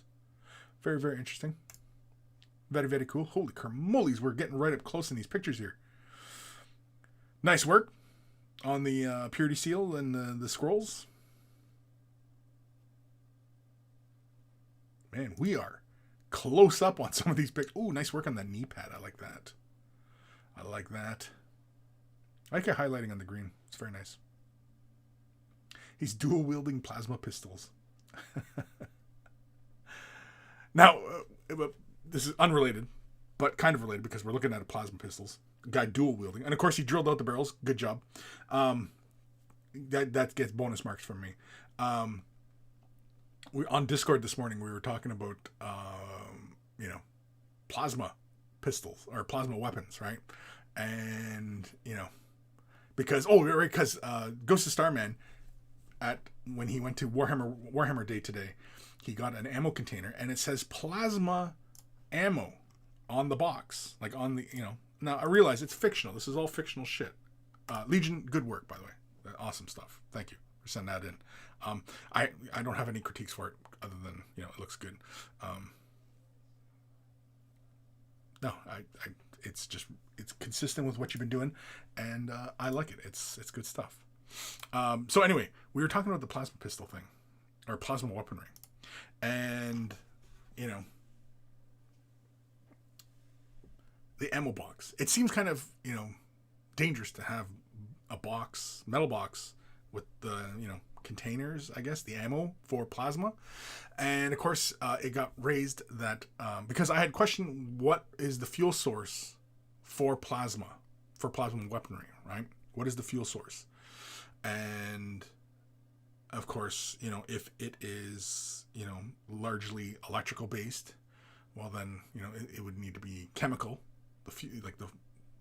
You have chemical source for generating the plasma, or is it take a solid and inject it and then create the plasma, right? Because I would assume that the gun itself is merely just the catalyst for generating the plasma. I don't think the container is a container of plasma loaded in and then just fire it off. It could be just that simple, right? It could be like like a CO2 container, right? You take a gas, and because plasma being like the fourth state of matter, so how do you safely contain it?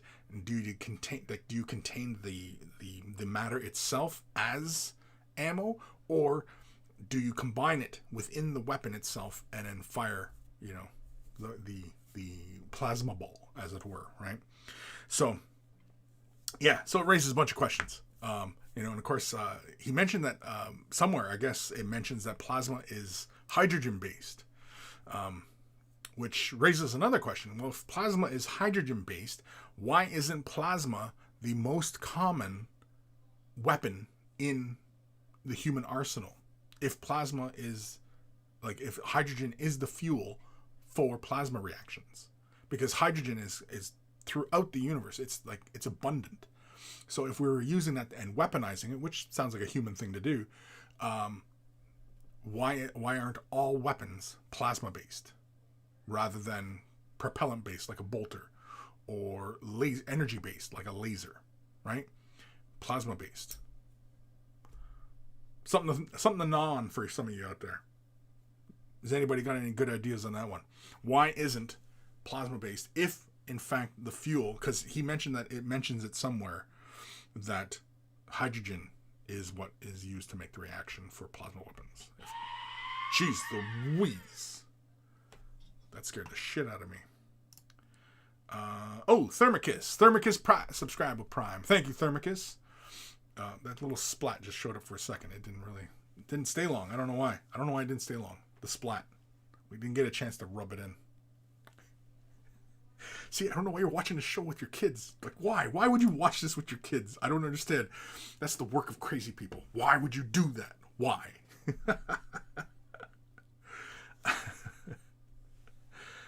Oh, man. No fucks given. The Citadel Runefang steel surprisingly is just as good as Vallejo Air Duraluminum. I got it because the supply ran out a couple weeks ago. I think it sprays better with no flow improver and thinner. Interesting. Zanettos Volkov. Interesting about the Gloss Prime. So you haven't used any new GW Necron paints that came out since Indomitus. Just curious, they seem to have a two-tone look to them. Canoptic or whatever. I've used the Gloss Shade Wash, the Canoptic, because I was really curious about that. Whether that was like a flesh wash color or it was like Agrax Earthshade, because the way it looked like on the color swatch on the website, it was hard to read, right? And it's hard to know until you actually employ it. And it actually is its own color. And in fact, when you lay it on top of metal, it gives you that nice dark, like if you went with something like Warplock Bronze, like that dark bronze color, that's what it gives you. So it's clear, so it allows all that metal to shine through. Metal. It allows that luminosity and the lustrous quality of that paint to shine through. So it gives you that bronze look, which is really, really cool. But other than, those new paints, no. Because, again, like I wasn't really fired up about the Citadel Metallics, but I think because of the way I've always worked with it in the past, just on top of a regular prime, and especially if the model surface is over primed, where it becomes very, very bumpy, it becomes very, very absorbent. Basically, it acts like paper essentially, and metallics on a matte surface will adopt that quality, and the luminosity and the metallic flakes, the mica flakes, struggle to shine light back at you. Whereas on top of a gloss surface, the flakes, the pigment, shines all sorts of light back at you. It just shines all sorts of light. And so, yeah. And I'm sure many people who've watched a lot of my videos on metallics and stuff like that, you're up on all this, on this discussion. JCOS 1980. Think you can dye the coffee filters with inks beforehand and let them dry. You don't need to be used ones. Oh, right. See, I was just going to go through my garbage and get some old coffee filters. Because I know some people use like old coffee for basing material, right? Because it's a real fine grit. And especially if you go for a really fine ground coffee, you can use that for basing material. You can paint on top of it, whatever, right? So, wargaming doesn't have to be expensive. You can save yourself some bucks here and there. And, yeah. The GIM Battletech was 4 boxes piled higher than her. But that's not too hard. She doesn't watch the show, does she? she's behind you. Watch that fucking Kris. And kids 17 and 20, right? Yeah, that's right. Yeah, same age as my kids. I keep forgetting people's kids grow as well. Indeed. No fucks given. The Necron Metallic is nice. It's like an aged metal. I don't like the technical paint. The green? I have the green as well. I have not even used the green yet. I've wanted to demonstrate it on some stuff. I just haven't gotten around to it. Really what I was looking for. Maybe I'll do another video on it, because I just recently did a Just the Tip video talking about Coat d'Arms and the old Citadel. And I did a comparison, just a quick little comparison. All the Patreon members have access to it right now. People won't probably see it until probably next week sometime. But anyway, yeah, maybe I'll do a couple more comparisons with, because I had an idea of like what to compare that paint with, and yeah, just to see, what you get. But anyway, thank you for subscribing, Ryan Wakeling. Brother Otis, nice collection of minis. Wow, nice collection. Yeah, those models, yeah. No fucks given. I was hoping to be going to be like Blood for the Blood God paint. With a few layers, it creates a nice glossy translucent look for blood, but the green, nah. Yeah, that green for the Necrons, yeah. No, it's, I don't know, is it it doesn't look translucent. It looks like it's fairly opaque, but it flows more like the shade wash. That's the way it looks when I see it demonstrated, but again, I have not played with it myself. I've been looking to do it, but I just haven't yet.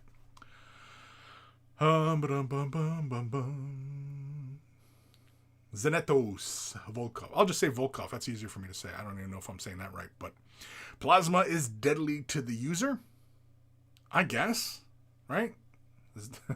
Apparently, the fuel source is so abundant that the gun can exist in every battlefield, in every battle space, even on battleships. You could just use plasma weapons on each other, right? I mean, like, it's endless, essentially. And it's deadly to the user to use it. I don't know. They haven't figured that part out. I don't know. Again, sci-fi reasons, right? Dumb sci-fi reasons. Ghost of Starman Deluxe. Probably because the Imperium plasma weapons are so shite, they will blow your face off 15% of the time. Yeah, probably, right? So, yeah, I guess.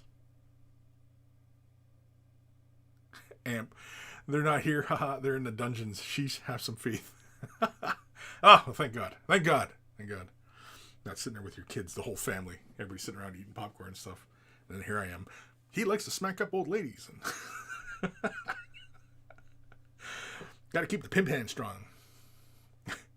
Anyway. I know the body's barely cold. And I've already... well, I haven't accused him of fuck all, but...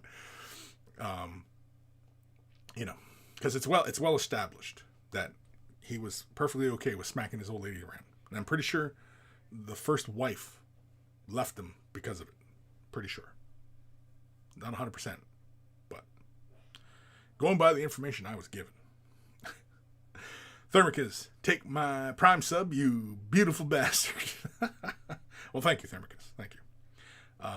For subbing, not for calling me beautiful. Because I'm sure it's not a comment on my appearance. I'm sure it's a comment on my character being a bastard. Which, okay, I'm fine with. Axel. Okay, I was just going to lurk, but can you give me advice on how to be a positive person? To be a positive person, can I? Holy, that's a tall order. That's. I don't think we can make a quick tip, fast or fresh tip, or just a tip on that one. How to be a positive person. Okay. We're going to get a little bit serious here for a second. But here we go. Okay.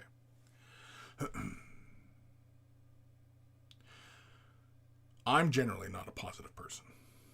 Oftentimes, I'm a bit more of a realist. But usually I do consider myself a bit more in the balanced side of things. I'm not all the way a pessimist. I'm not all the way an optimist. I'm somewhere in the middle. I can see potential outcomes, but I can also see how they won't, the outcomes will be quite negative and, be bad. So, I've often lived by the expression of, I can't even remember what the expression is now. Plan for the worst, hope for the best. Hope for the best, plan for the worst, right? Did I say it backwards or reversed the right way? Anyway, so being a positive person is really just being about conscientious of other people, compassionate, displaying empathy, right? Putting yourself in someone else's shoes. That's an exercise in empathy. Okay? What you'll find is when you can do that, when you have the capacity to do that, it's not going to happen overnight. If you do find you do kind of lack that kind of thing, that's not something you can develop, but you can develop it. Just like all things, all humans out there can learn and grow, and you know what I mean? If we choose to. It's always about choice. And if you're looking to be more positive, that's already a great thing, because you're already wanting to move forward and let go of negative things in your life, right? And that's another big one, is letting go of things. Just let it go. Just let it go. It ultimately, and when you come to these realizations, it ultimately does not matter. In the grand scheme of everything, it ultimately doesn't matter, right? What matters, and this kind of plays a bit to the ego, is how you're remembered. Do you want to be remembered for being some sort of recluse, grumpy old man, woman, whatever, some bastard, some asshole? Or do you want to be remembered by your family and friends as somebody who was there when they needed them, who lent a hand when it was asked, and even when it wasn't asked, right? Of course, I mean, that can kind of lead to, sticking your nose into people's business, but, that kind of shit, right? But yeah, it being positive is just really just about letting things go and putting yourself in other people's shoes. Displaying some empathy, because that'll help you a lot when you're standing in line waiting for groceries, and then it's like, well, somebody's like taking their damn time here, or this cashier is not moving fast enough, and blah, blah, you know what I mean? But you don't know what that person's going through. That person could be going through a divorce. Their kid could be sick. Pet could be just ran over that morning. You know what I mean? Like, you have no idea. And so just be nice to people, right? Just be compassionate towards other people. Just that one alone, well, you'll find that, if you can adopt that kind of headspace to just, don't be critical of other people, right? Because guaranteed those people are being critical of you as well. And, yeah.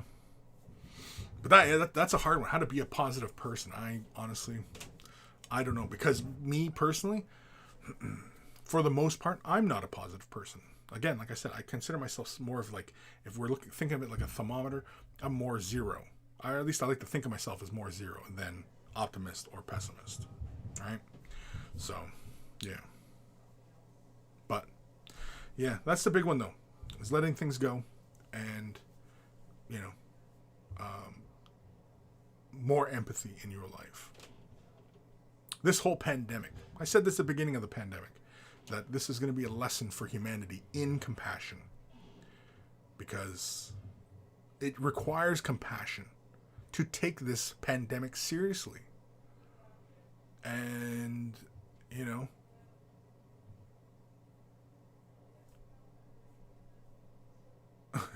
zero is a bad example. Every time I come in, I'm always happy. Well, I'm having fun. And when we're having fun, right? But also recognize that sometimes to have fun is sometimes going to be replaced by times we're going to be bored. We can't be happy unless we're sad, right? We can't be angry unless we felt joy, right? So it's always this balancing act. It's always the contradictions. Humans are full of contradictions. Disco Duke. Hi, Kris. 2 weeks running. Woohoo! Looks like England going into a 2-week national lockdown from next week. Yeah, exactly. See? And that's the thing. Is like, again, not taking this thing seriously. It's an exercise in compassion and empathy. The mask is not about keeping you safe. It never was. It never was about you protecting you. That's selfish. Right? Little children are selfish. The mask is about keeping others safe from you. That's what the mask is for. It requires a degree of empathy. Not a degree in empathy, because can you go for a degree in empathy? I don't know. It's been a long time since I was in a college or university setting, but can you go for a degree in empathy? I don't know. But and I said it at the very beginning of this whole thing, that humanity is getting taught a lesson. And hopefully, well, right now it looks like we're failing at this lesson, but hopefully we can learn from it. Anyway. The Gim. Wow, Kris, the short wife comment is the most dangerous thing you've said this year. She's a refined ball of rage that married me. So now it's like a bomb ready to go off. Don't be a target. I'm sorry, Jen. Jen, I'm sorry. I'm sorry, Jen. I'm sorry. I'm sorry. I'm sorry. Never say it again. But Jim just said it. She's a little ball of rage. Oh, no, you didn't say little. She's a refined ball. Oh, refined. That's a better word. Yeah. Because what happens when we refine something, right? You reduce material. It gets, right? Smaller. It's so small. Go starving Alex. I'm going to head out now. Getting kind of hungry. Hangry? Hope all the monkeys have a good afternoon, evening, etc. Later. Later, duder. No fucks given. Be polite, be professional, and have a plan to kill everyone you meet. Yeah, that too. You could do that. Go Starman. Hopefully going to get back to the Destroyer Lord conversion later. Cool. Axel, it makes me feel good to come in here. Yeah, well, I mean, you know, I welcome any and all. You know, even some people who come in here trying to troll and stuff like that. And it's like, well, okay. You want to troll? I mean, I deliberately don't go out looking for trouble. Usually. But if it gets a laugh, then I might do it. And that does make me an asshole. And I mean, you know, you can't be a kind, generous soul if there aren't moments where you're an asshole. You know what I mean? Again, it's the contradiction. It's the yin yang. It's the light dark, right? It's finding a balance. It's all about finding a balance, because, you know,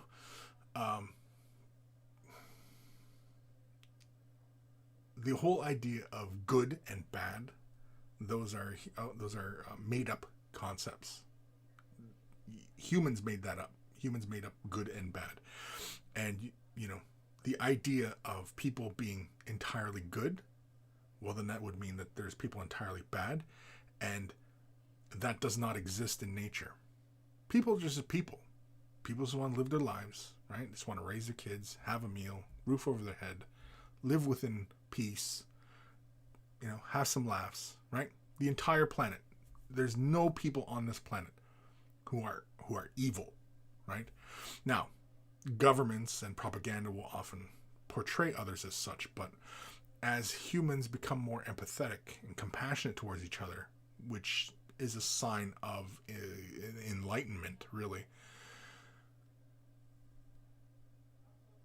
we dispel all those ideas and notions. Because if you're truly compassionate towards people who you view as your adversary or your enemy, they're evil, well, again, you dehumanize them, and you can commit all sorts of atrocities against those people. And of course, they will vilify you as well, right? And so it perpetuates this cycle, and that's no good. That's no good. The cycles have to end. The cycles have to end. Anyway.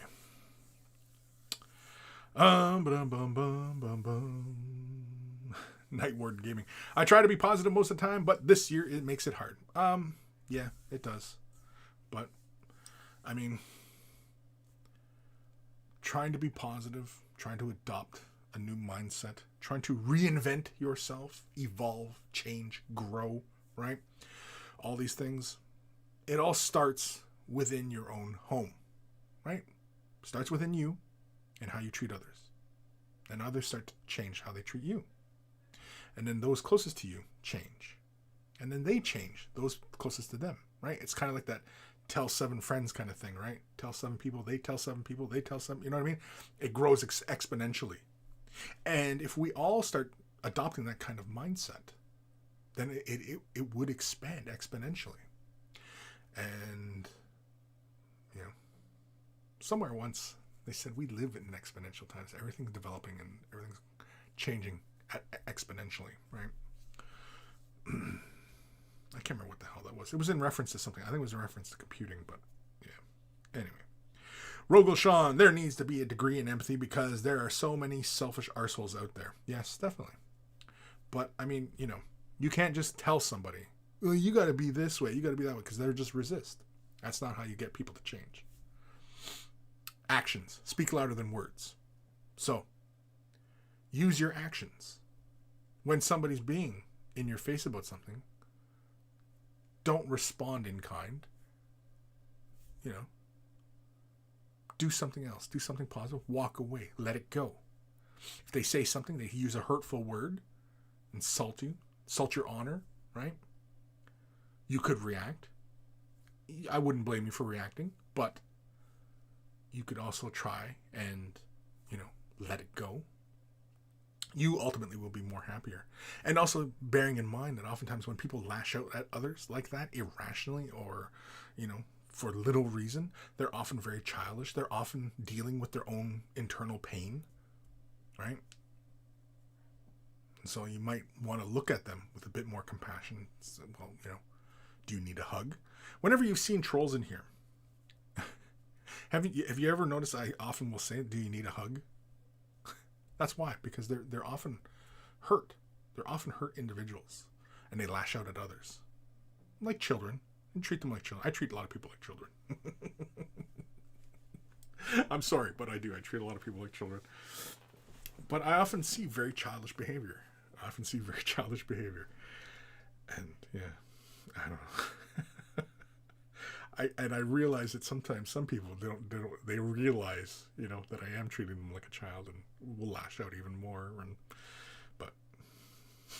then sometimes I just treat them a child just to be an asshole. So again, don't do that. Nightward Gaming. Where I'm in, cases are averaging 1,000+ a day, yet people are screaming to open everything up and live life normally. Also, the mask infringe on my rights, need to be slapped. Yeah, the mask isn't about rights. It's not about rights. It's about the rights of other people. It's empathy and compassion, and it's about just doing what's necessary. And see, unfortunately, you see this in a great deal. You see it all over the place, but in America, it really seems to be the USA. I'm talking about. It seems to be really prevalent, and it's because, again, it's the culture. It's this culture of selfishness. People laugh at those who display empathy, compassion, thoughtfulness. But again, it doesn't mean that you shouldn't continue to do so. Progress is slow, And again, actions speak louder than words. You don't have to berate somebody, And of course, when those people catch COVID, well, you don't sit there and go, "Ha, you got COVID because you didn't wear your mask, you dummy." That doesn't help anybody. Doesn't help, again,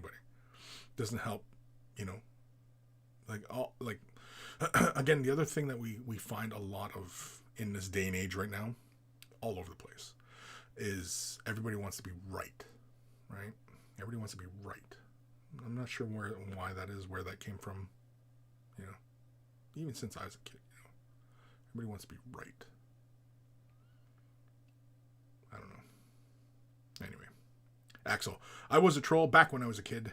It's about attention and love. They crave it. Yeah, that's why. Offer him a hug. You want a hug? He comes in, drops an N-bomb. Did you just need a hug? Did mommy and daddy? No, not enough. Then here. That's all it takes. Disco Duke, on trying to stay positive, the Bad Lerman song says it well. Don't worry about worrying as difficult things hit you, unless when you least expect it. Sure. You just go one day at a time. Just live every day like it's your last, and and what that means is it's being conscious of the moment, being aware of what your surroundings, what you're doing. It's being very in the moment, really. So when they say live every day like it's your last, what it means be in the moment, right? Think about what you're doing right now at this moment. Paint in your hand, the brushes, the model, the clippers. How am I holding it? How's it clipping? What does it feel like when I draw the clippers through, when I move the paintbrush across the surface? That happens to me a lot whenever I'm getting into a painting. Oh yeah, I'm just feeling those bristles moving across the model surface. How the paint flows. You just get lost in it. Yeah. That's when you're in the moment, is when you don't realize how long you're doing something, or you're just into something, and then you realize, oh, I painted all that. I don't remember how I did that. Huh. It's because you were in the moment. You just weren't thinking about other things, and you just were, you zoned out, essentially. But, yeah. No fucks given. I definitely like to shitpost and troll people with memes, common sense. There's a lot of people not going out into the world and they forget real life isn't an echo chamber like the interwebs. Yeah, well, with social media, it's not like the problem isn't the internet. The problem is social media and how we deal with social media, how we treat social media, and how we consume it. And of course, the other big thing about social media is that it really isn't about us. Even though it's full of all of our opinions, our wishes, desires, our hates, and, our cries. Social media isn't about that. It's about money. It's about engagement. The almighty dollar. That's what social media is about. That's what drives social media. The dollar. Everybody chasing the dollar. Rogel Shaw, negativity can also stem from jealousy and one's inability to make themselves happy. Learn to appreciate what you have and what you can do for others, or for yourself and others. Yes, definitely. And again, the jealousy part, that's where you got to let go, right? It's asking yourself, well, why does he get this? Why can't I have that, right? Yeah, envy, right? Let's let that stuff go. The Gim. Wait, did I hear free hugs? I'll take some. The elder touched me badly. We should do it. We should next time we're in each other's presence. I'll have to do like a courtroom setting, and I'll have to have like a doll or something. And Mr. Gim, show us where the bad Eldar touched you, and you point to. Or we'll get a space marine. We'll get a space marine, and then we'll have you point to where the bad Eldar touched you. Make it look like a courtroom setting. Axel, can you please pick out that one white hair on the left of your mustache? No! Come on. I'm usually not superstitious, but yeah, plucking out the one white hair, it means a bunch more are going to pop in. I've left that white hair here for a while. I see it every day because it usually comes straight down, and that's why I usually try and comb it over so it flows with the rest of the mustache. I'm not plucking it. I'm not plucking it. If I'm going to pluck it, I might as well just shave the whole damn thing off. I might as well show the whole thing off. It's been a long time. I'm kind of scared to even see what I look like with all of this gone. I'm scared to see, who's under here. And how much he's aged. Does he even look like himself anymore? Oh man, no fucks given. Well, the WHO is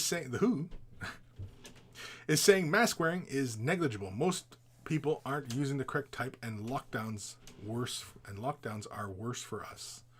I don't know who's us. I don't know where you are. No fucks. I don't know where you are. And I mean, the masks. I mean, any covering, like the mask. They say recommend N95, shit like that, right? Well, that's usually outside particulates. Just having a covering over your mouth protects other people. So even if it's just a T-shirt, a bandana, whatever, over your mouth that protects, and it's enclosed within the space. It protects other people. Is it 100% effective? No.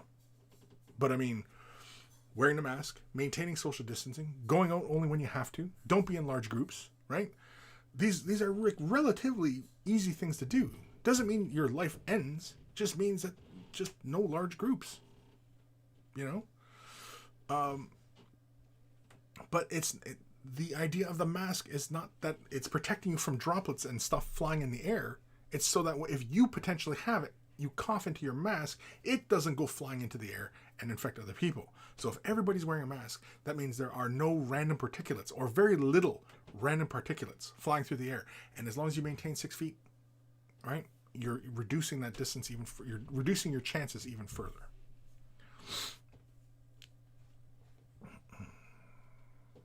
Thermicus, I finished Fire Slayer, start collecting box, and pictures are incoming. Pictures incoming. Incoming. No fucks given. The neck gaiters and thinner cloth masks collect moisture from your breath and sweat. Your breath or you breathe hard or cough and you just vaporize your germs into the area, into the mask. That's the whole point. That's the whole point, is that you are not spreading to other people. That's the point of the mask. The mask is because you are protecting everybody who's potentially around you. The mask doesn't protect you from the virus. People have it in their heads that that's what that mask is supposed to be for. It's protecting you. That's not what it's about. It's so that you are not a danger to other people.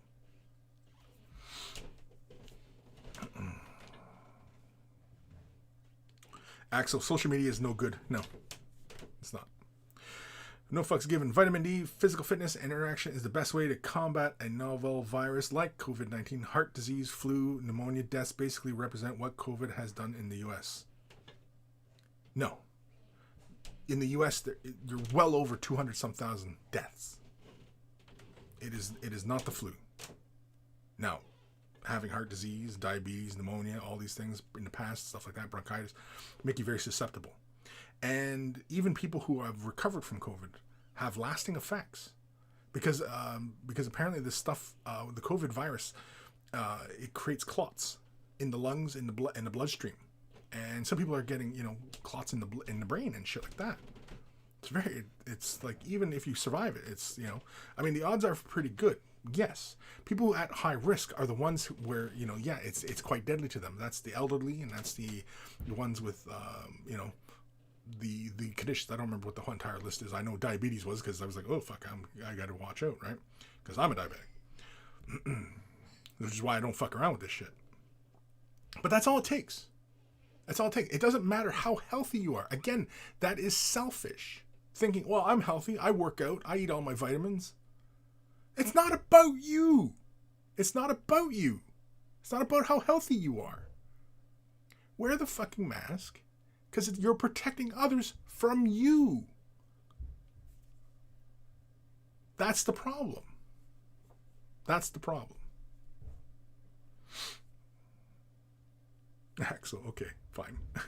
No fucks given. The people who die from those are basically who dies easy to COVID. Yes, right. But everybody else who's healthy, there are lasting effects from it. The formation of blood clots. Now, the flu doesn't form blood clots in your blood, in your system. The COVID's doing that, because COVID, apparently the way the body reacts to it, it's an overreaction to the virus in your lungs, and that's where it goes. It's a respiratory thing.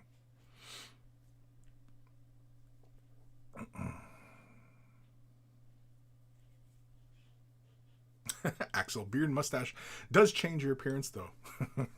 Yeah. Jabba's left nut. Thank fuck someone else mustaching Kris, because that white hair has been annoying me and girlfriend for weeks. Sort it out. I'll fucking sort it out all right. I'll shave it right off. Take a goddamn razor and just or put it on the fan. I'll put it on my fan over here. I'll get a bunch of razor blades and just see blood splat everywhere. No, you know what? Oh, for fuck's sakes. You guys are pissing me off about this whole mustache thing. Where's that white hair? Yeah. No, it's over here. Yeah. I just comb it in. There we go. See? Barely notice it. It's when it sticks straight down, I know, right? You realize that, it's annoying. I get it. But too bad. It's my mustache. You guys keep harassing me about it. I'm going to shave it all off. Keep it up. Keep it up. It'll be gone. A couple weeks ago, I was like the razor, and I was like, I was going to shave it all off. Axel, I don't shave because it's just a hassle. Sure. Brother Otis, and wash your hands. Yeah, and wash your hands. Yeah, exactly. Axel, even before Corona, I shower and clean my hands before I go. Oh, same here. Same here. All the time. I'm not that I'm like really OCD about washing my hands, but yeah, I wash my hands a lot. Even before all this COVID stuff. Evan Belleau at Kris, no fucks, is actually citing some other studies that suggest the thinness of the neck gaiter coupled with the collecting of droplets permits easier transmissions like a humidifier. Sure, I mean, they say even if it was an N95 mask, that even it's only a couple hours that it's good for, and you have to switch it out. You can't work with it all day. You have to switch them out. So like once they become slightly damp, yeah, you've reduced its effectiveness. Just change them out. I mean, it's not hard. It's not hard. It's not infringing on your freedoms. It's a health concern. It's about looking out for your fellow American, isn't it? Isn't that what it's all about? Again, this whole polarization within America is crazy, and it only comes about because of selfish people. That you can polarize like that and stop seeing your neighbor, as your fellow countryman. This whole thing is ridiculous and is dangerous. And again, it stems from selfishness. Rogelshawn, I still can't get my head around why people are so dim when it comes to why wear masks. Surgeons, dentists, etc. wear masks so they don't contaminate the patient. Just wear the fucking mask. Yeah, exactly. That's the whole point. It's not like a doctor doesn't wear a mask to protect himself from you. He wears it because he's protecting you from him. That's the whole point. Reziel, any more emails? Yeah. Because didn't you send me one? No, I got one from Jacques. Yeah, we'll get to another email. Holy crap, we're 12 minutes overtime. Jeez Louise, I better hurry up here.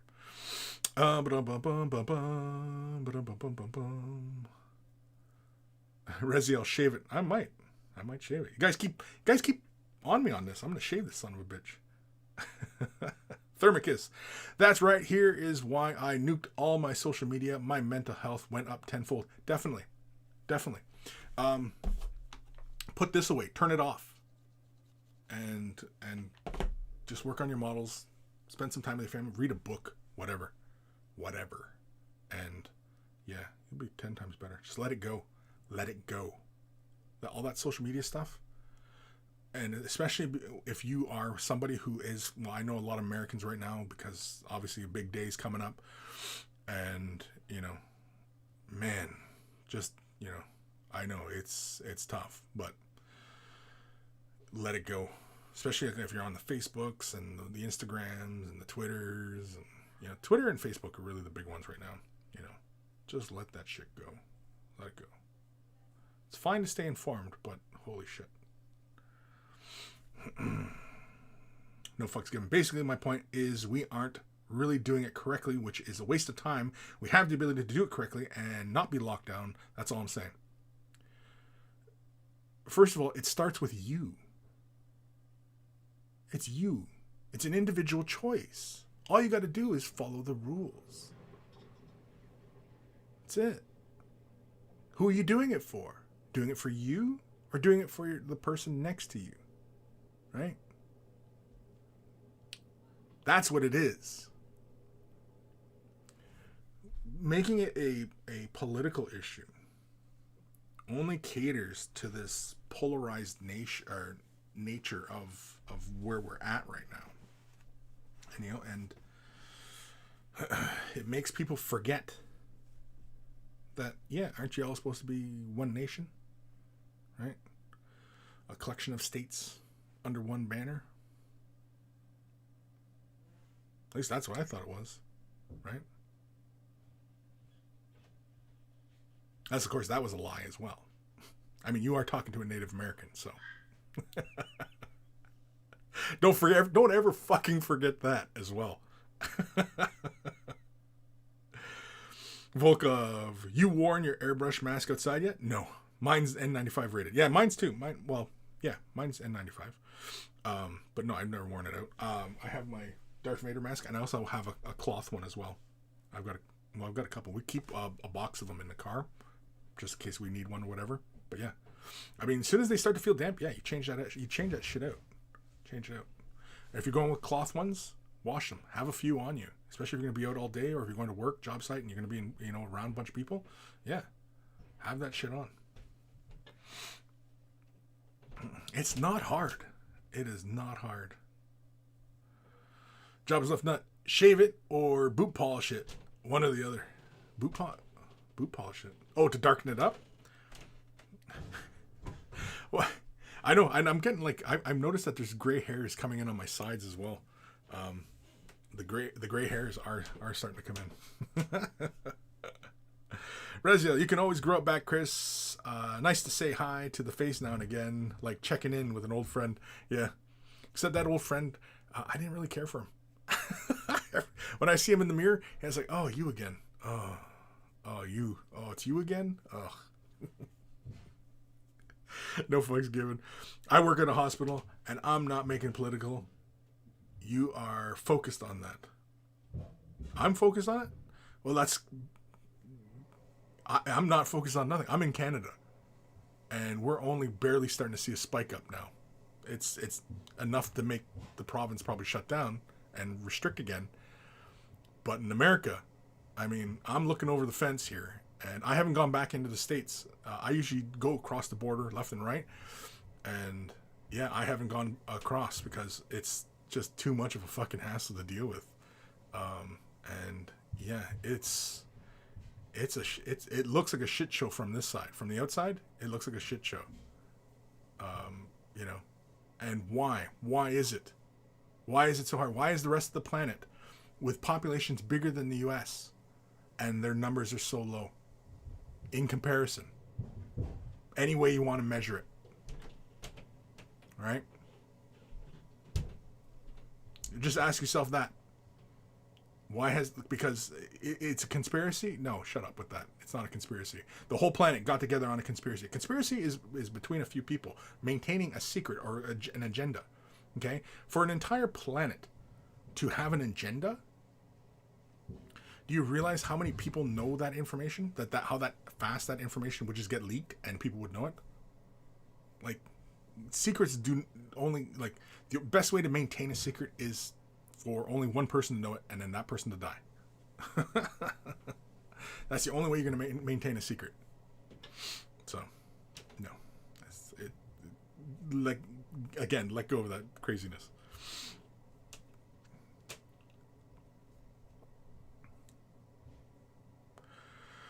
Eldari, I have many masks and use them like an accessory. They can be all sorts of fun. My favorite says, my lawyer told me not to talk to you. Yeah, exactly, right? I mean, I have the Darth Vader one. I got this Darth Vader one. Oh, wait.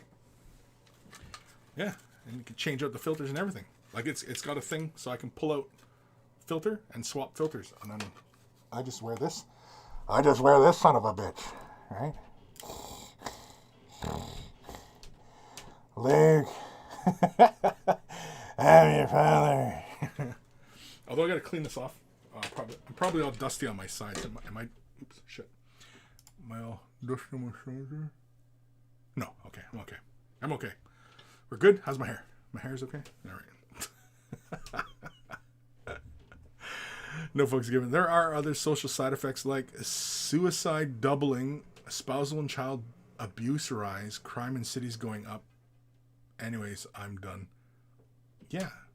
There's a lot of problems. This didn't have to be one. And this exacerbates other problems as well because everybody's feeling the confinement and nobody's...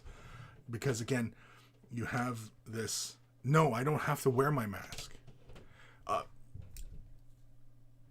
Somebody had mentioned to me, family member, going into the States, crossing the border. I can do it. They can't stop me. By law, they can't stop me from entering U.S. and entering Canada and everything like that, just under treaty. But I tell them, I said, yeah, but that's not what this is about. This is about public health. This is about other people. This is about stopping the spread of this thing, getting under control, so that, yes, we can return back to some semblance of normal, right? Because why? Why is it so important? Because people who are in hospitals, well, the hospitals get jam-packed full of people who have the flu, right? Or broke their leg or whatever. And then, they can't get the treatment they need. Car accidents, whatever. Can't get the treatment they need because the hospitals are jam-packed full of COVID patients, right? That's why it was so important to just wear the mask. Wash your hands. Don't touch your face. Maintain distance of 6 feet. That's why all those things. Those were such easy steps to abide by, and instead, all you hear is, no, it's my right. It's not about your rights. It's about public health. It's about concern for your fellow American, about your fellow man. So, it's a lack of empathy, compassion. At least on this side, that's what it looks like.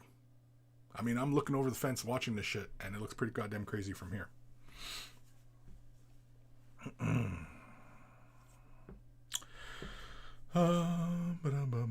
Raziel, LOL, yeah, I heard the mustacheless Kris was an asshole to the mustachioed Kris. Yeah, he is. He was a total asshole. Volkov, you're making me worry about the hours I spend airbrushing without changing the filters. I know that wear that for me because I used to wear a dust mask, and that was a bad idea. Get a good one. Yes, definitely. Oh, excuse me. No fucks given. Make a fan box for airbrushing or else you'd have colored boogers. Yeah. Definitely. The Gim, super chat. 5 or -5. 5. Keep the one white mustache hair. Yeah, just keep the one white. Just to keep triggering everybody. Yeah, might as well, right? Let it grow really long. And just fold it into the mustache. And people are like, oh my god, man, don't you? Oh my god. Volkov.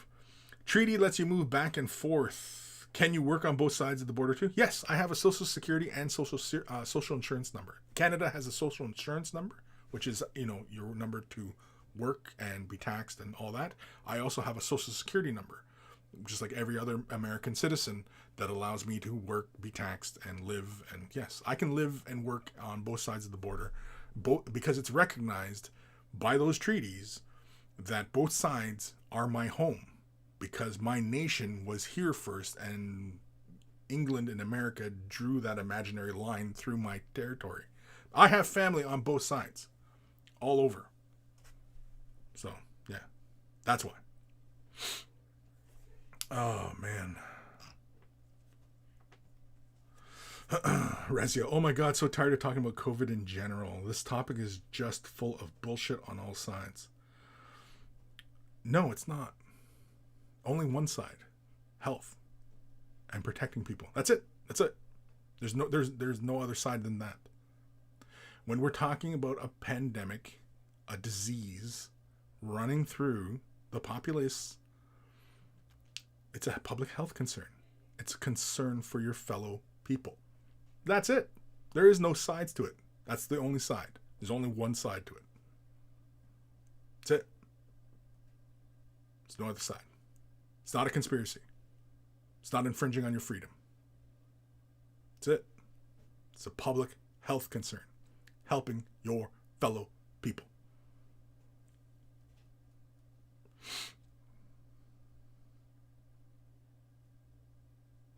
And that's not me wanting to create more COVID commentary. Yeah. But no, it's not bullshit. What makes it bullshit is people's bullshit. That's what makes it bullshit. All right. If you're wearing headphones, turn them up or down, because here it comes. Email time. Email time.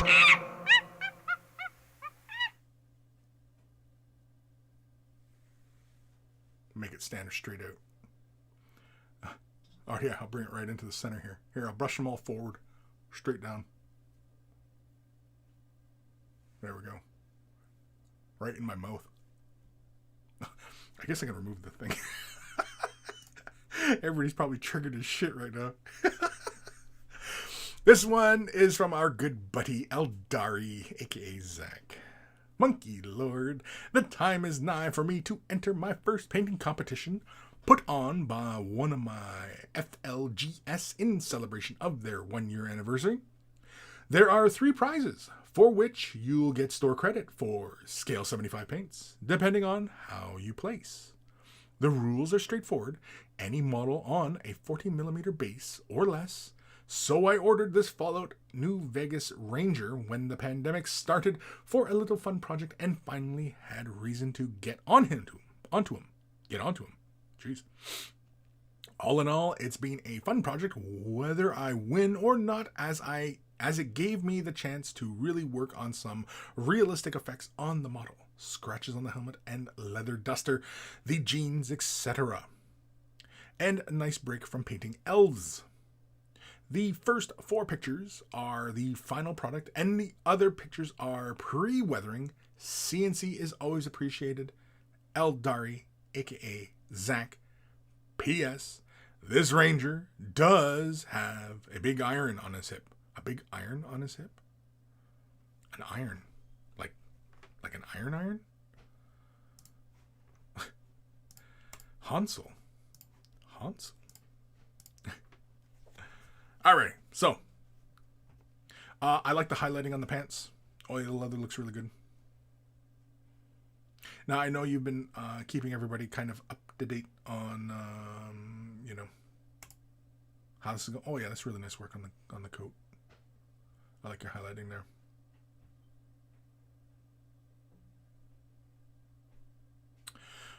Yeah, I like your weathering on that helmet. It doesn't really come forward on the picture here. Do you have close-ups? I don't know, but yeah. It looks like a dinged up helmet.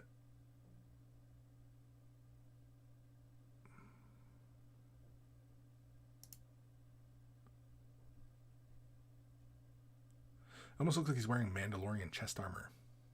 Ooh, did everybody watch the second season of Mandalorian? Well, the first episode, I should say. Anyway. I like the dustiness on the pants. Overall, I mean, like, I dig it. I don't really have anything to suggest.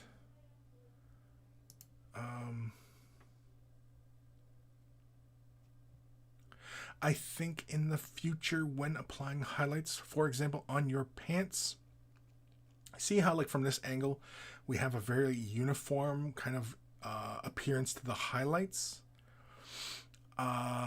Maybe consider laying the highlights in a bit more of a dramatic fashion, meaning bring a bit more highlights towards, like, say, towards the knees and the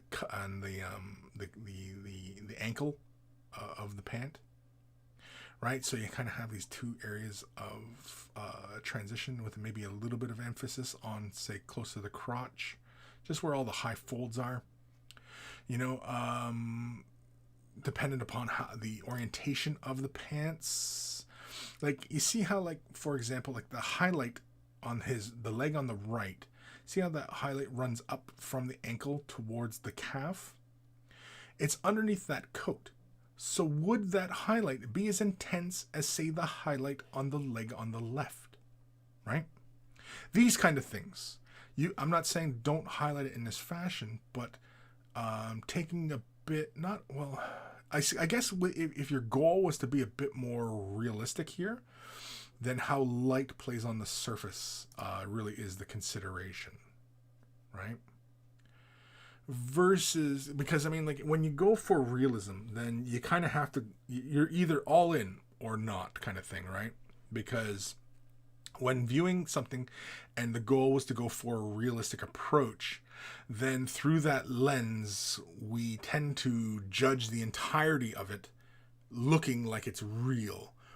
Versus if it was, the pants were not realistic and the coat was not realistic, but the helmet was realistic and the gun was realistic, but the base had a very bold color scheme. You know what I mean? Like, these kind of elements, like, you just have this hodgepodge of kind of ideas, and it thematically looks like a mess. Not saying that's what's the case here. I'm not saying that at all. This is really good.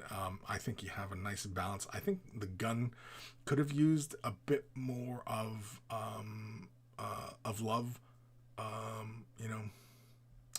like weathering on the gun, or making the gun look like it was made from different elements, like the gun barrel was replaced and it was from a different gun, or I don't know. The scope could have been darker. Usually scopes are darker. You know what I mean? Like, just these kind of things. But that's nitpicky.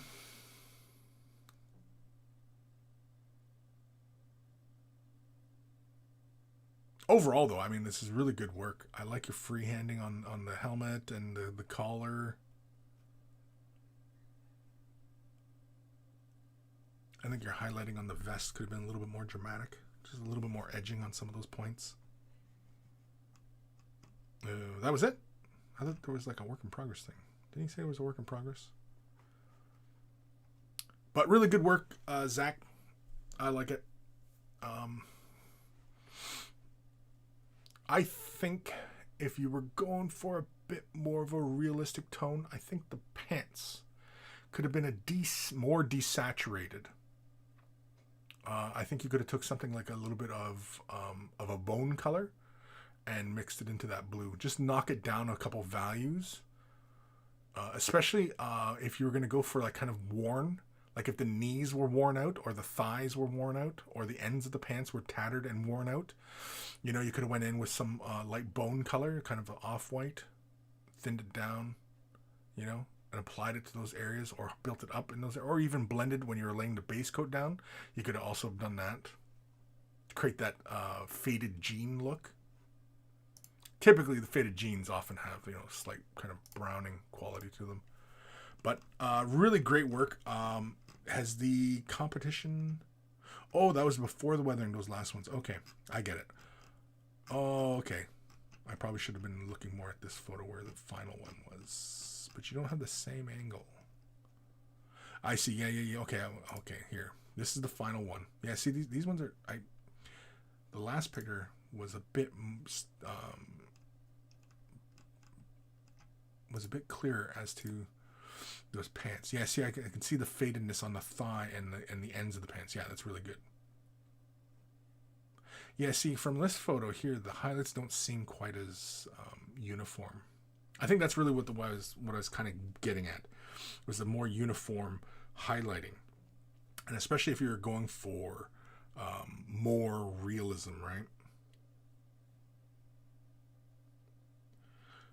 I think also when you're going for more realism as well, you actually do less edge highlighting, and it's more color blends over the main body of a surface. And your brushstroke is not to emphasize edges, but it's to emphasize texture, if that makes sense. Yeah, because I like how the pants look here, because the dusting, the weathering, knocks a lot of that saturation out, which I like. Yeah. Yeah. But very good, Zach. Is there any particular time frame where this is getting judged, or has it already been judged? I don't know.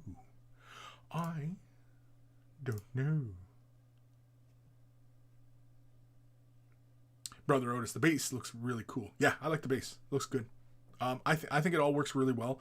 I think when you are going for realism, definitely work within a more muted, desaturated type of palette. So I think you did very well there. I think really is just the approach to the highlights. But once you did the weathering, like, see, when I was looking at that and I was making those determinations, I was looking at the pre-weathering.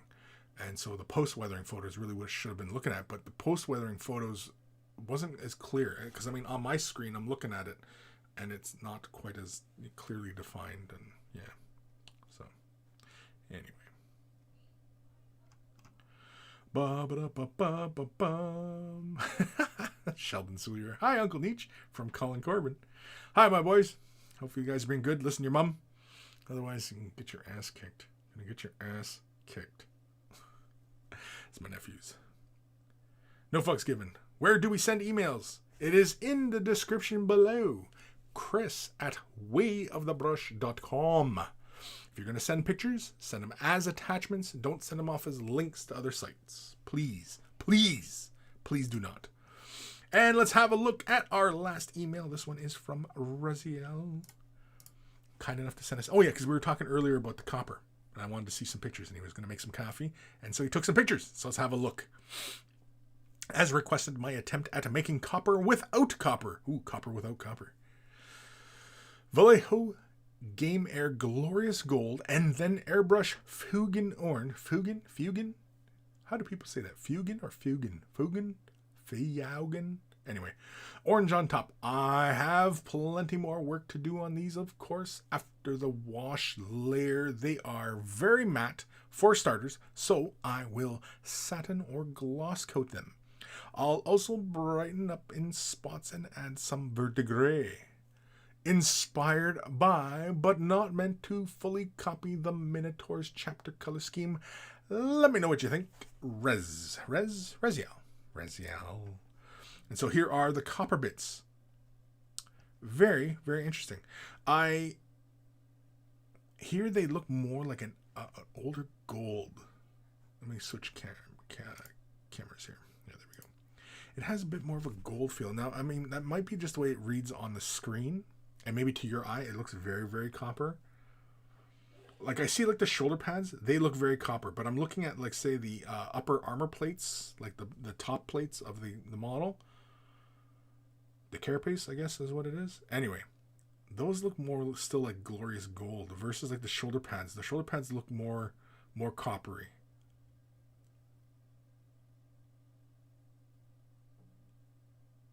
Huh. Fugen Orange, yeah, I guess it really does it. I mean, you can also push that with... No. If you're happy with the result, leave it. Yeah. No. The shoulder pads to me read more copper, like a fresh copper. All the little plates, little thigh pads and stuff. Yeah, see, because like whenever I'm looking at like copper, especially like when looking at like Citadel copper, it has a lot more red in it. It's not so much an orange; it's more of a red.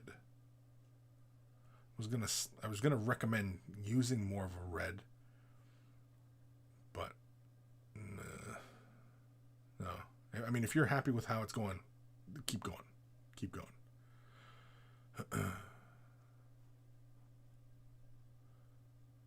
I like it. It's a nice deep tone. And it's Fugen Orange. So it's a shade wash. Finishes matte. If you wanted to maintain that gold, especially if you're using a nice metallic gold like Vallejo, yeah, you might want to use a clear orange as opposed to an orange that finishes with a matte. All the shade washes finish with a matte, other than, unless of course they say gloss. I don't think they make a Fugen orange with a gloss. And the contrasts don't finish glossy either, so you're not going to really find it with the contrast paints.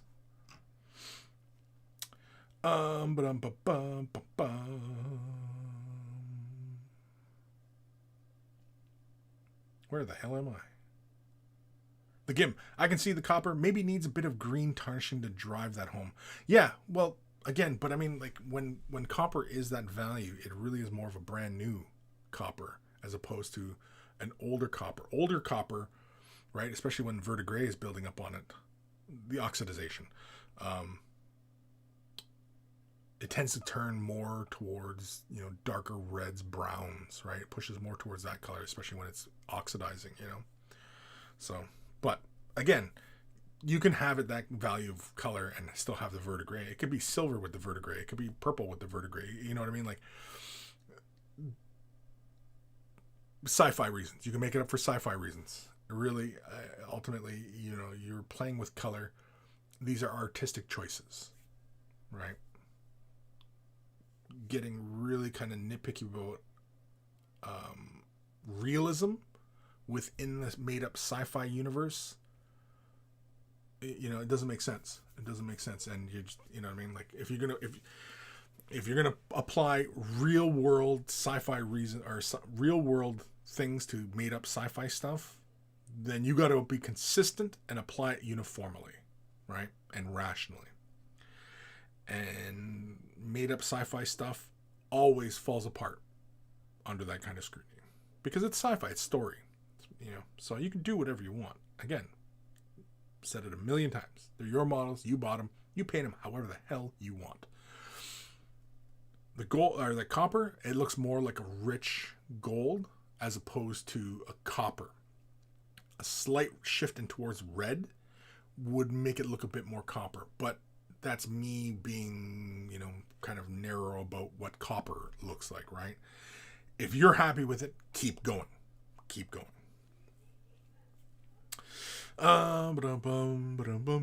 Brother Otis, would an orange glaze bring the copper tone out?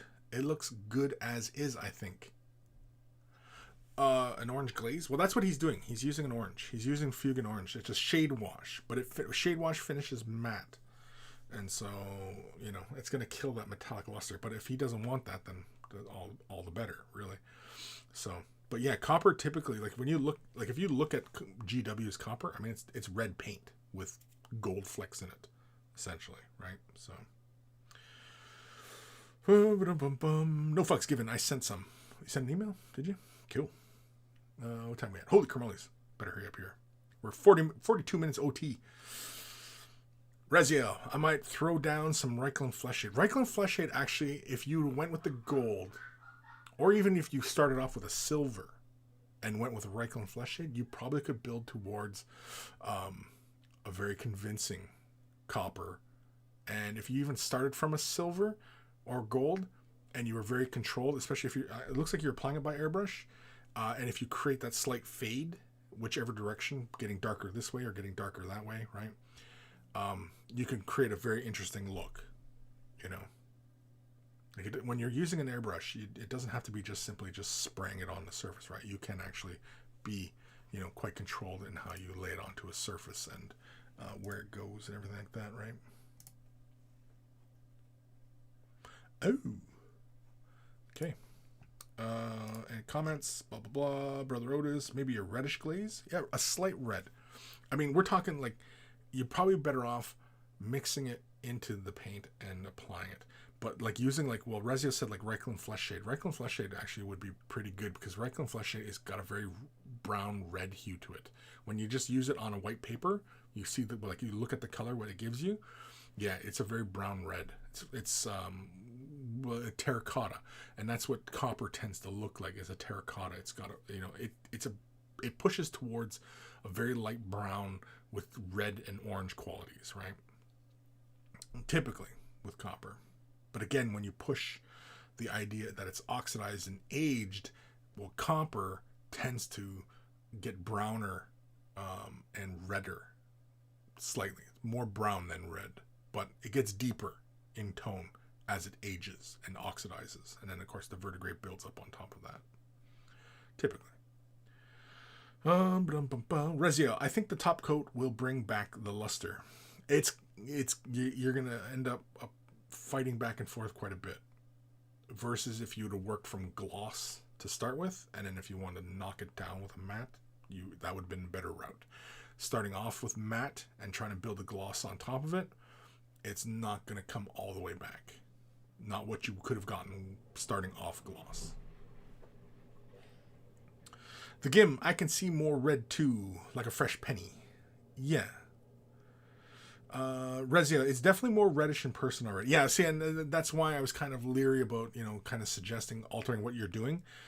Because if it reads to you as a copper, then keep going, right? I mean, I'm looking at it on my screen, and I'm looking at it more, it looks more like a deep gold color than it does copper. And copper and gold do not look alike. So, but if to your eye, it looks like copper, then keep going. Reziel, and yeah, I'm using it through an airbrush. Really cool technique for creating color variations on other paints. Yeah, sure. Just start off with a metallic and lay color on top, and yeah, you got a colored metallic. Yeah. Do that with chrome. Lay chrome down and then put a clear color on top of it, and you got clear chrome metallic, right? All right, we're going to do one last email, and this one is from New Fuchs Given. This is just some pics of his miniatures, and here we go. Let me change windows here. There we go. Yeah, I like this. I like the weathering on the cloak.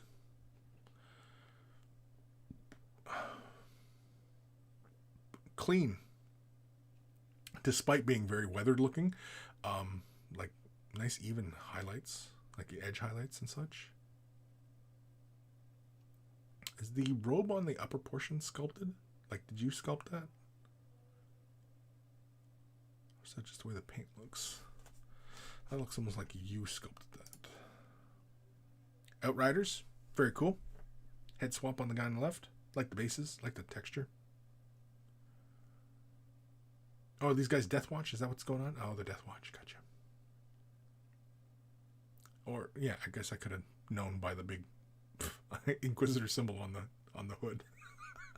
Oh, I like the guy's got the kill markings on the right. I like that. That's cool. Yeah. Ooh, Chaplain. Ooh, I like the chains on his wrist. I like the shoulder pad, the big skull. What's that skull from? It's very, very cool. I'm willing to bet it's from a giant kit. Like the Giants. Black Templar icon. That's cool. Purity seals. Lots of purity seals. Chaplains always need to be bedecked out in purity seals. Very, very nice. Me likey. And of course, there's one more email from Nofux. Oh, look at this. This is cool. Necroni. Oops, I picked the wrong window. There we go. I like the colors. I like that very, very light blue, that sky blue against that off green. It's more of like almost like a camo green almost. I like that. The base, kind of a desaturated gray purple. It's very cool. I like it. Some Space Marines.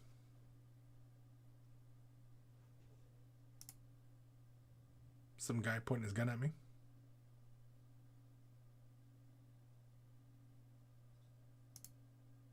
Oh, he's cool. The Blood Angels, is that sculpted by you, or is that like something from like Forge World, or what? I like it. Nice work. If it's sculpted by you, it's really nice work. Yeah. Space Marines. I mean, I'm sorry, I don't get too fired up about Space Marines. Oh, I really like your crawler on the right. I like the weathering on that dozer blade. That's really good. That's really good. The drone and the Chaos Duder. What is he, possessed or something? Very good. I like. But I'm immediately drawn to the tank thing, whatever the hell it's called. The weathering on the armor and that dozer blade just works for me really well. For me, that dozer blade just is the model. You can feel the weathering. You can almost hear this thing driving around. Yeah, that's really cool. Little terrain bit, some plasma glow. Nice work on the OSL.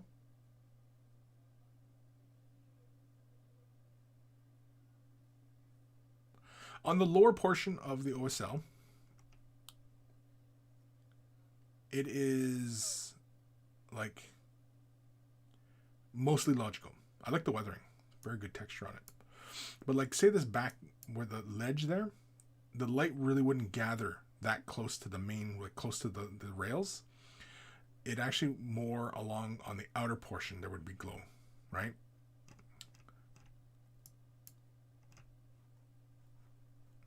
Whenever you're doing OSL, whenever you're doing OSL,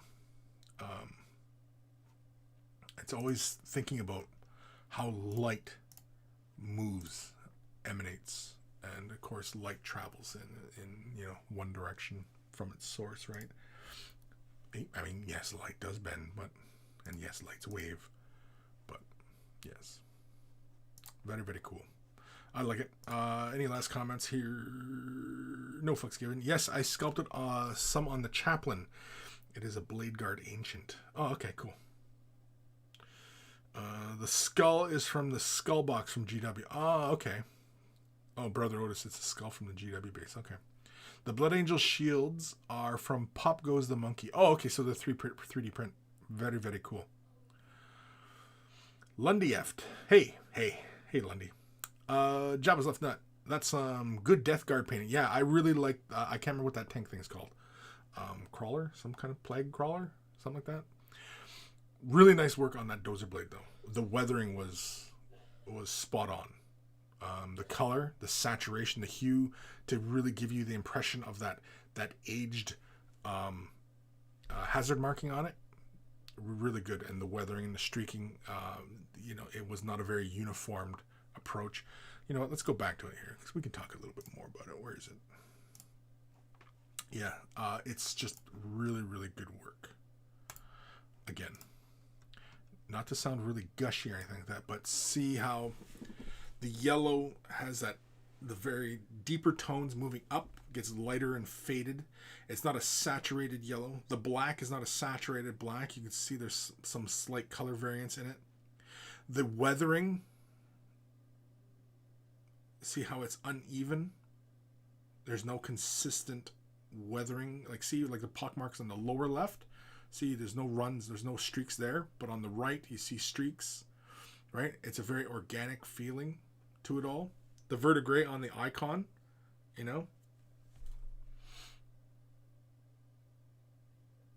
no, it's really good. It's really good weathering. It's very good. It's very good. And if we wanted to get really nitpicky about it, yeah, we could get the lines a little straighter. Sure. If we're going to get nitpicky about it. Right? Could have even added chipping within the hazard marks itself to give the impression of it being paint on a surface and it's chipping and wearing away. Yes, those are all things that could have been considered. But, I mean, that looks really good to me.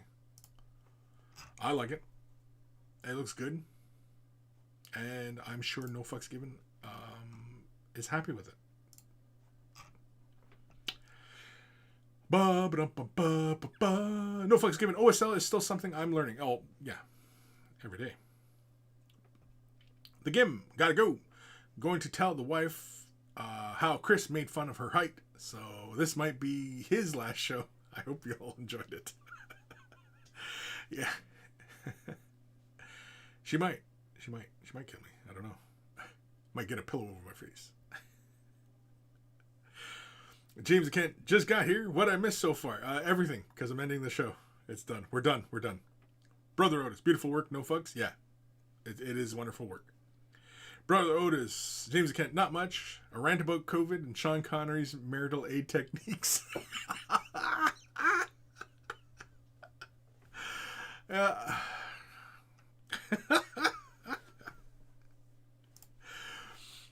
If you're brand new to this hobby, you need some help with a color scheme, or your particular techniques got you confused, or whatever it is, you just want to know how to apply paint in a certain way, whatever it is, I welcome any and all questions. And I know there are people entering this hobby at varying skill levels, so feel free to always ask your questions. If you're attending live, you can ask in the chat, and if you're watching this after the fact, you can ask your questions to Kris at wayofthebrush.com. It is in the description below, as well as a link to wayofthebrush.com. Central hub of all the silliness, has links to all the social medias, the Instagrams, the Twitters, and all that other bullcrap, as well as Discord. Join us on Discord. It's a lot of fun on Discord. We keep the conversation rolling there 24/7, so join us on Discord. It's a lot of fun. And of course, again, the only rule is don't be a dick. Just don't be a dick. We'll be good. Also at wayofthebrush.com is links for t-shirts. Want to get yourself a t-shirt? Look like a connoisseur of all that is good and holy in this world. They're wearing a Way of the Brush t-shirt. And of course, if you purchase yourself a shirt, send a picture of yourself in your shirt, and I will add it to the Monkey Shrine, which is also at wayofthebrush.com. And of course, you'll find a link for Patreon. It's how I keep the lights on. I'm independent, and it's what keeps this whole thing running. And if you want to help the cause and, help me continue to do the work that I do, which is inform and educate and sometimes maybe entertain, Patreon's how it's going to happen. So a huge thank you to everybody who supports on Patreon, everybody who's brand new to Patreon, who's been supporting this last couple weeks. A huge thank you. If you're not able to support monetarily, i.e. money, clicking thumbs up, liking, following, subscribing, sharing the video, all that stuff helps as well. And all it takes is a couple clicks of a button, and you're helping me out tremendously. So a huge thank you to everybody who does that as well. Big thank you to Carl, aka Guymere Alfer, aka Beer and Blood Bowl. That's his YouTube channel. We always take time to thank Carl, even though he is no longer with us amongst, the real world. He's moved off to the spirit world. We always take the time to thank Carl for creating the email jingles that play before the email segment of the show. So always much love to Carl. And of course, speaking of love, much love to my big brother Evan for taking the time out of his busy day to create the the intro, outro music that plays the begin and end of the show. So always much love to my baby bro Evan. And of course, if you're into rare comics, check them out. EB Comics. It's in the description below. If you're into rare comics, check it out, right? Just check it out. Enough gum flapping from me. Any last comments from you guys? No fucks given. I enjoyed doing the weathering. It's honestly not as hard as I thought. Definitely easier than the cartoonist style GW does Death Guard currently. Oh, definitely, yeah. Well, yes. There's many ways to paint a miniature. GW's way of how they demonstrate people painting their miniatures is just one way of doing it. There are many ways. I was about to bust out a Palpatine line there, but yeah. Anyway, we're done. You know what? We didn't talk any movies or anything like that other than Sean Connery. That was kind of movies, right? We talked a little bit about movies.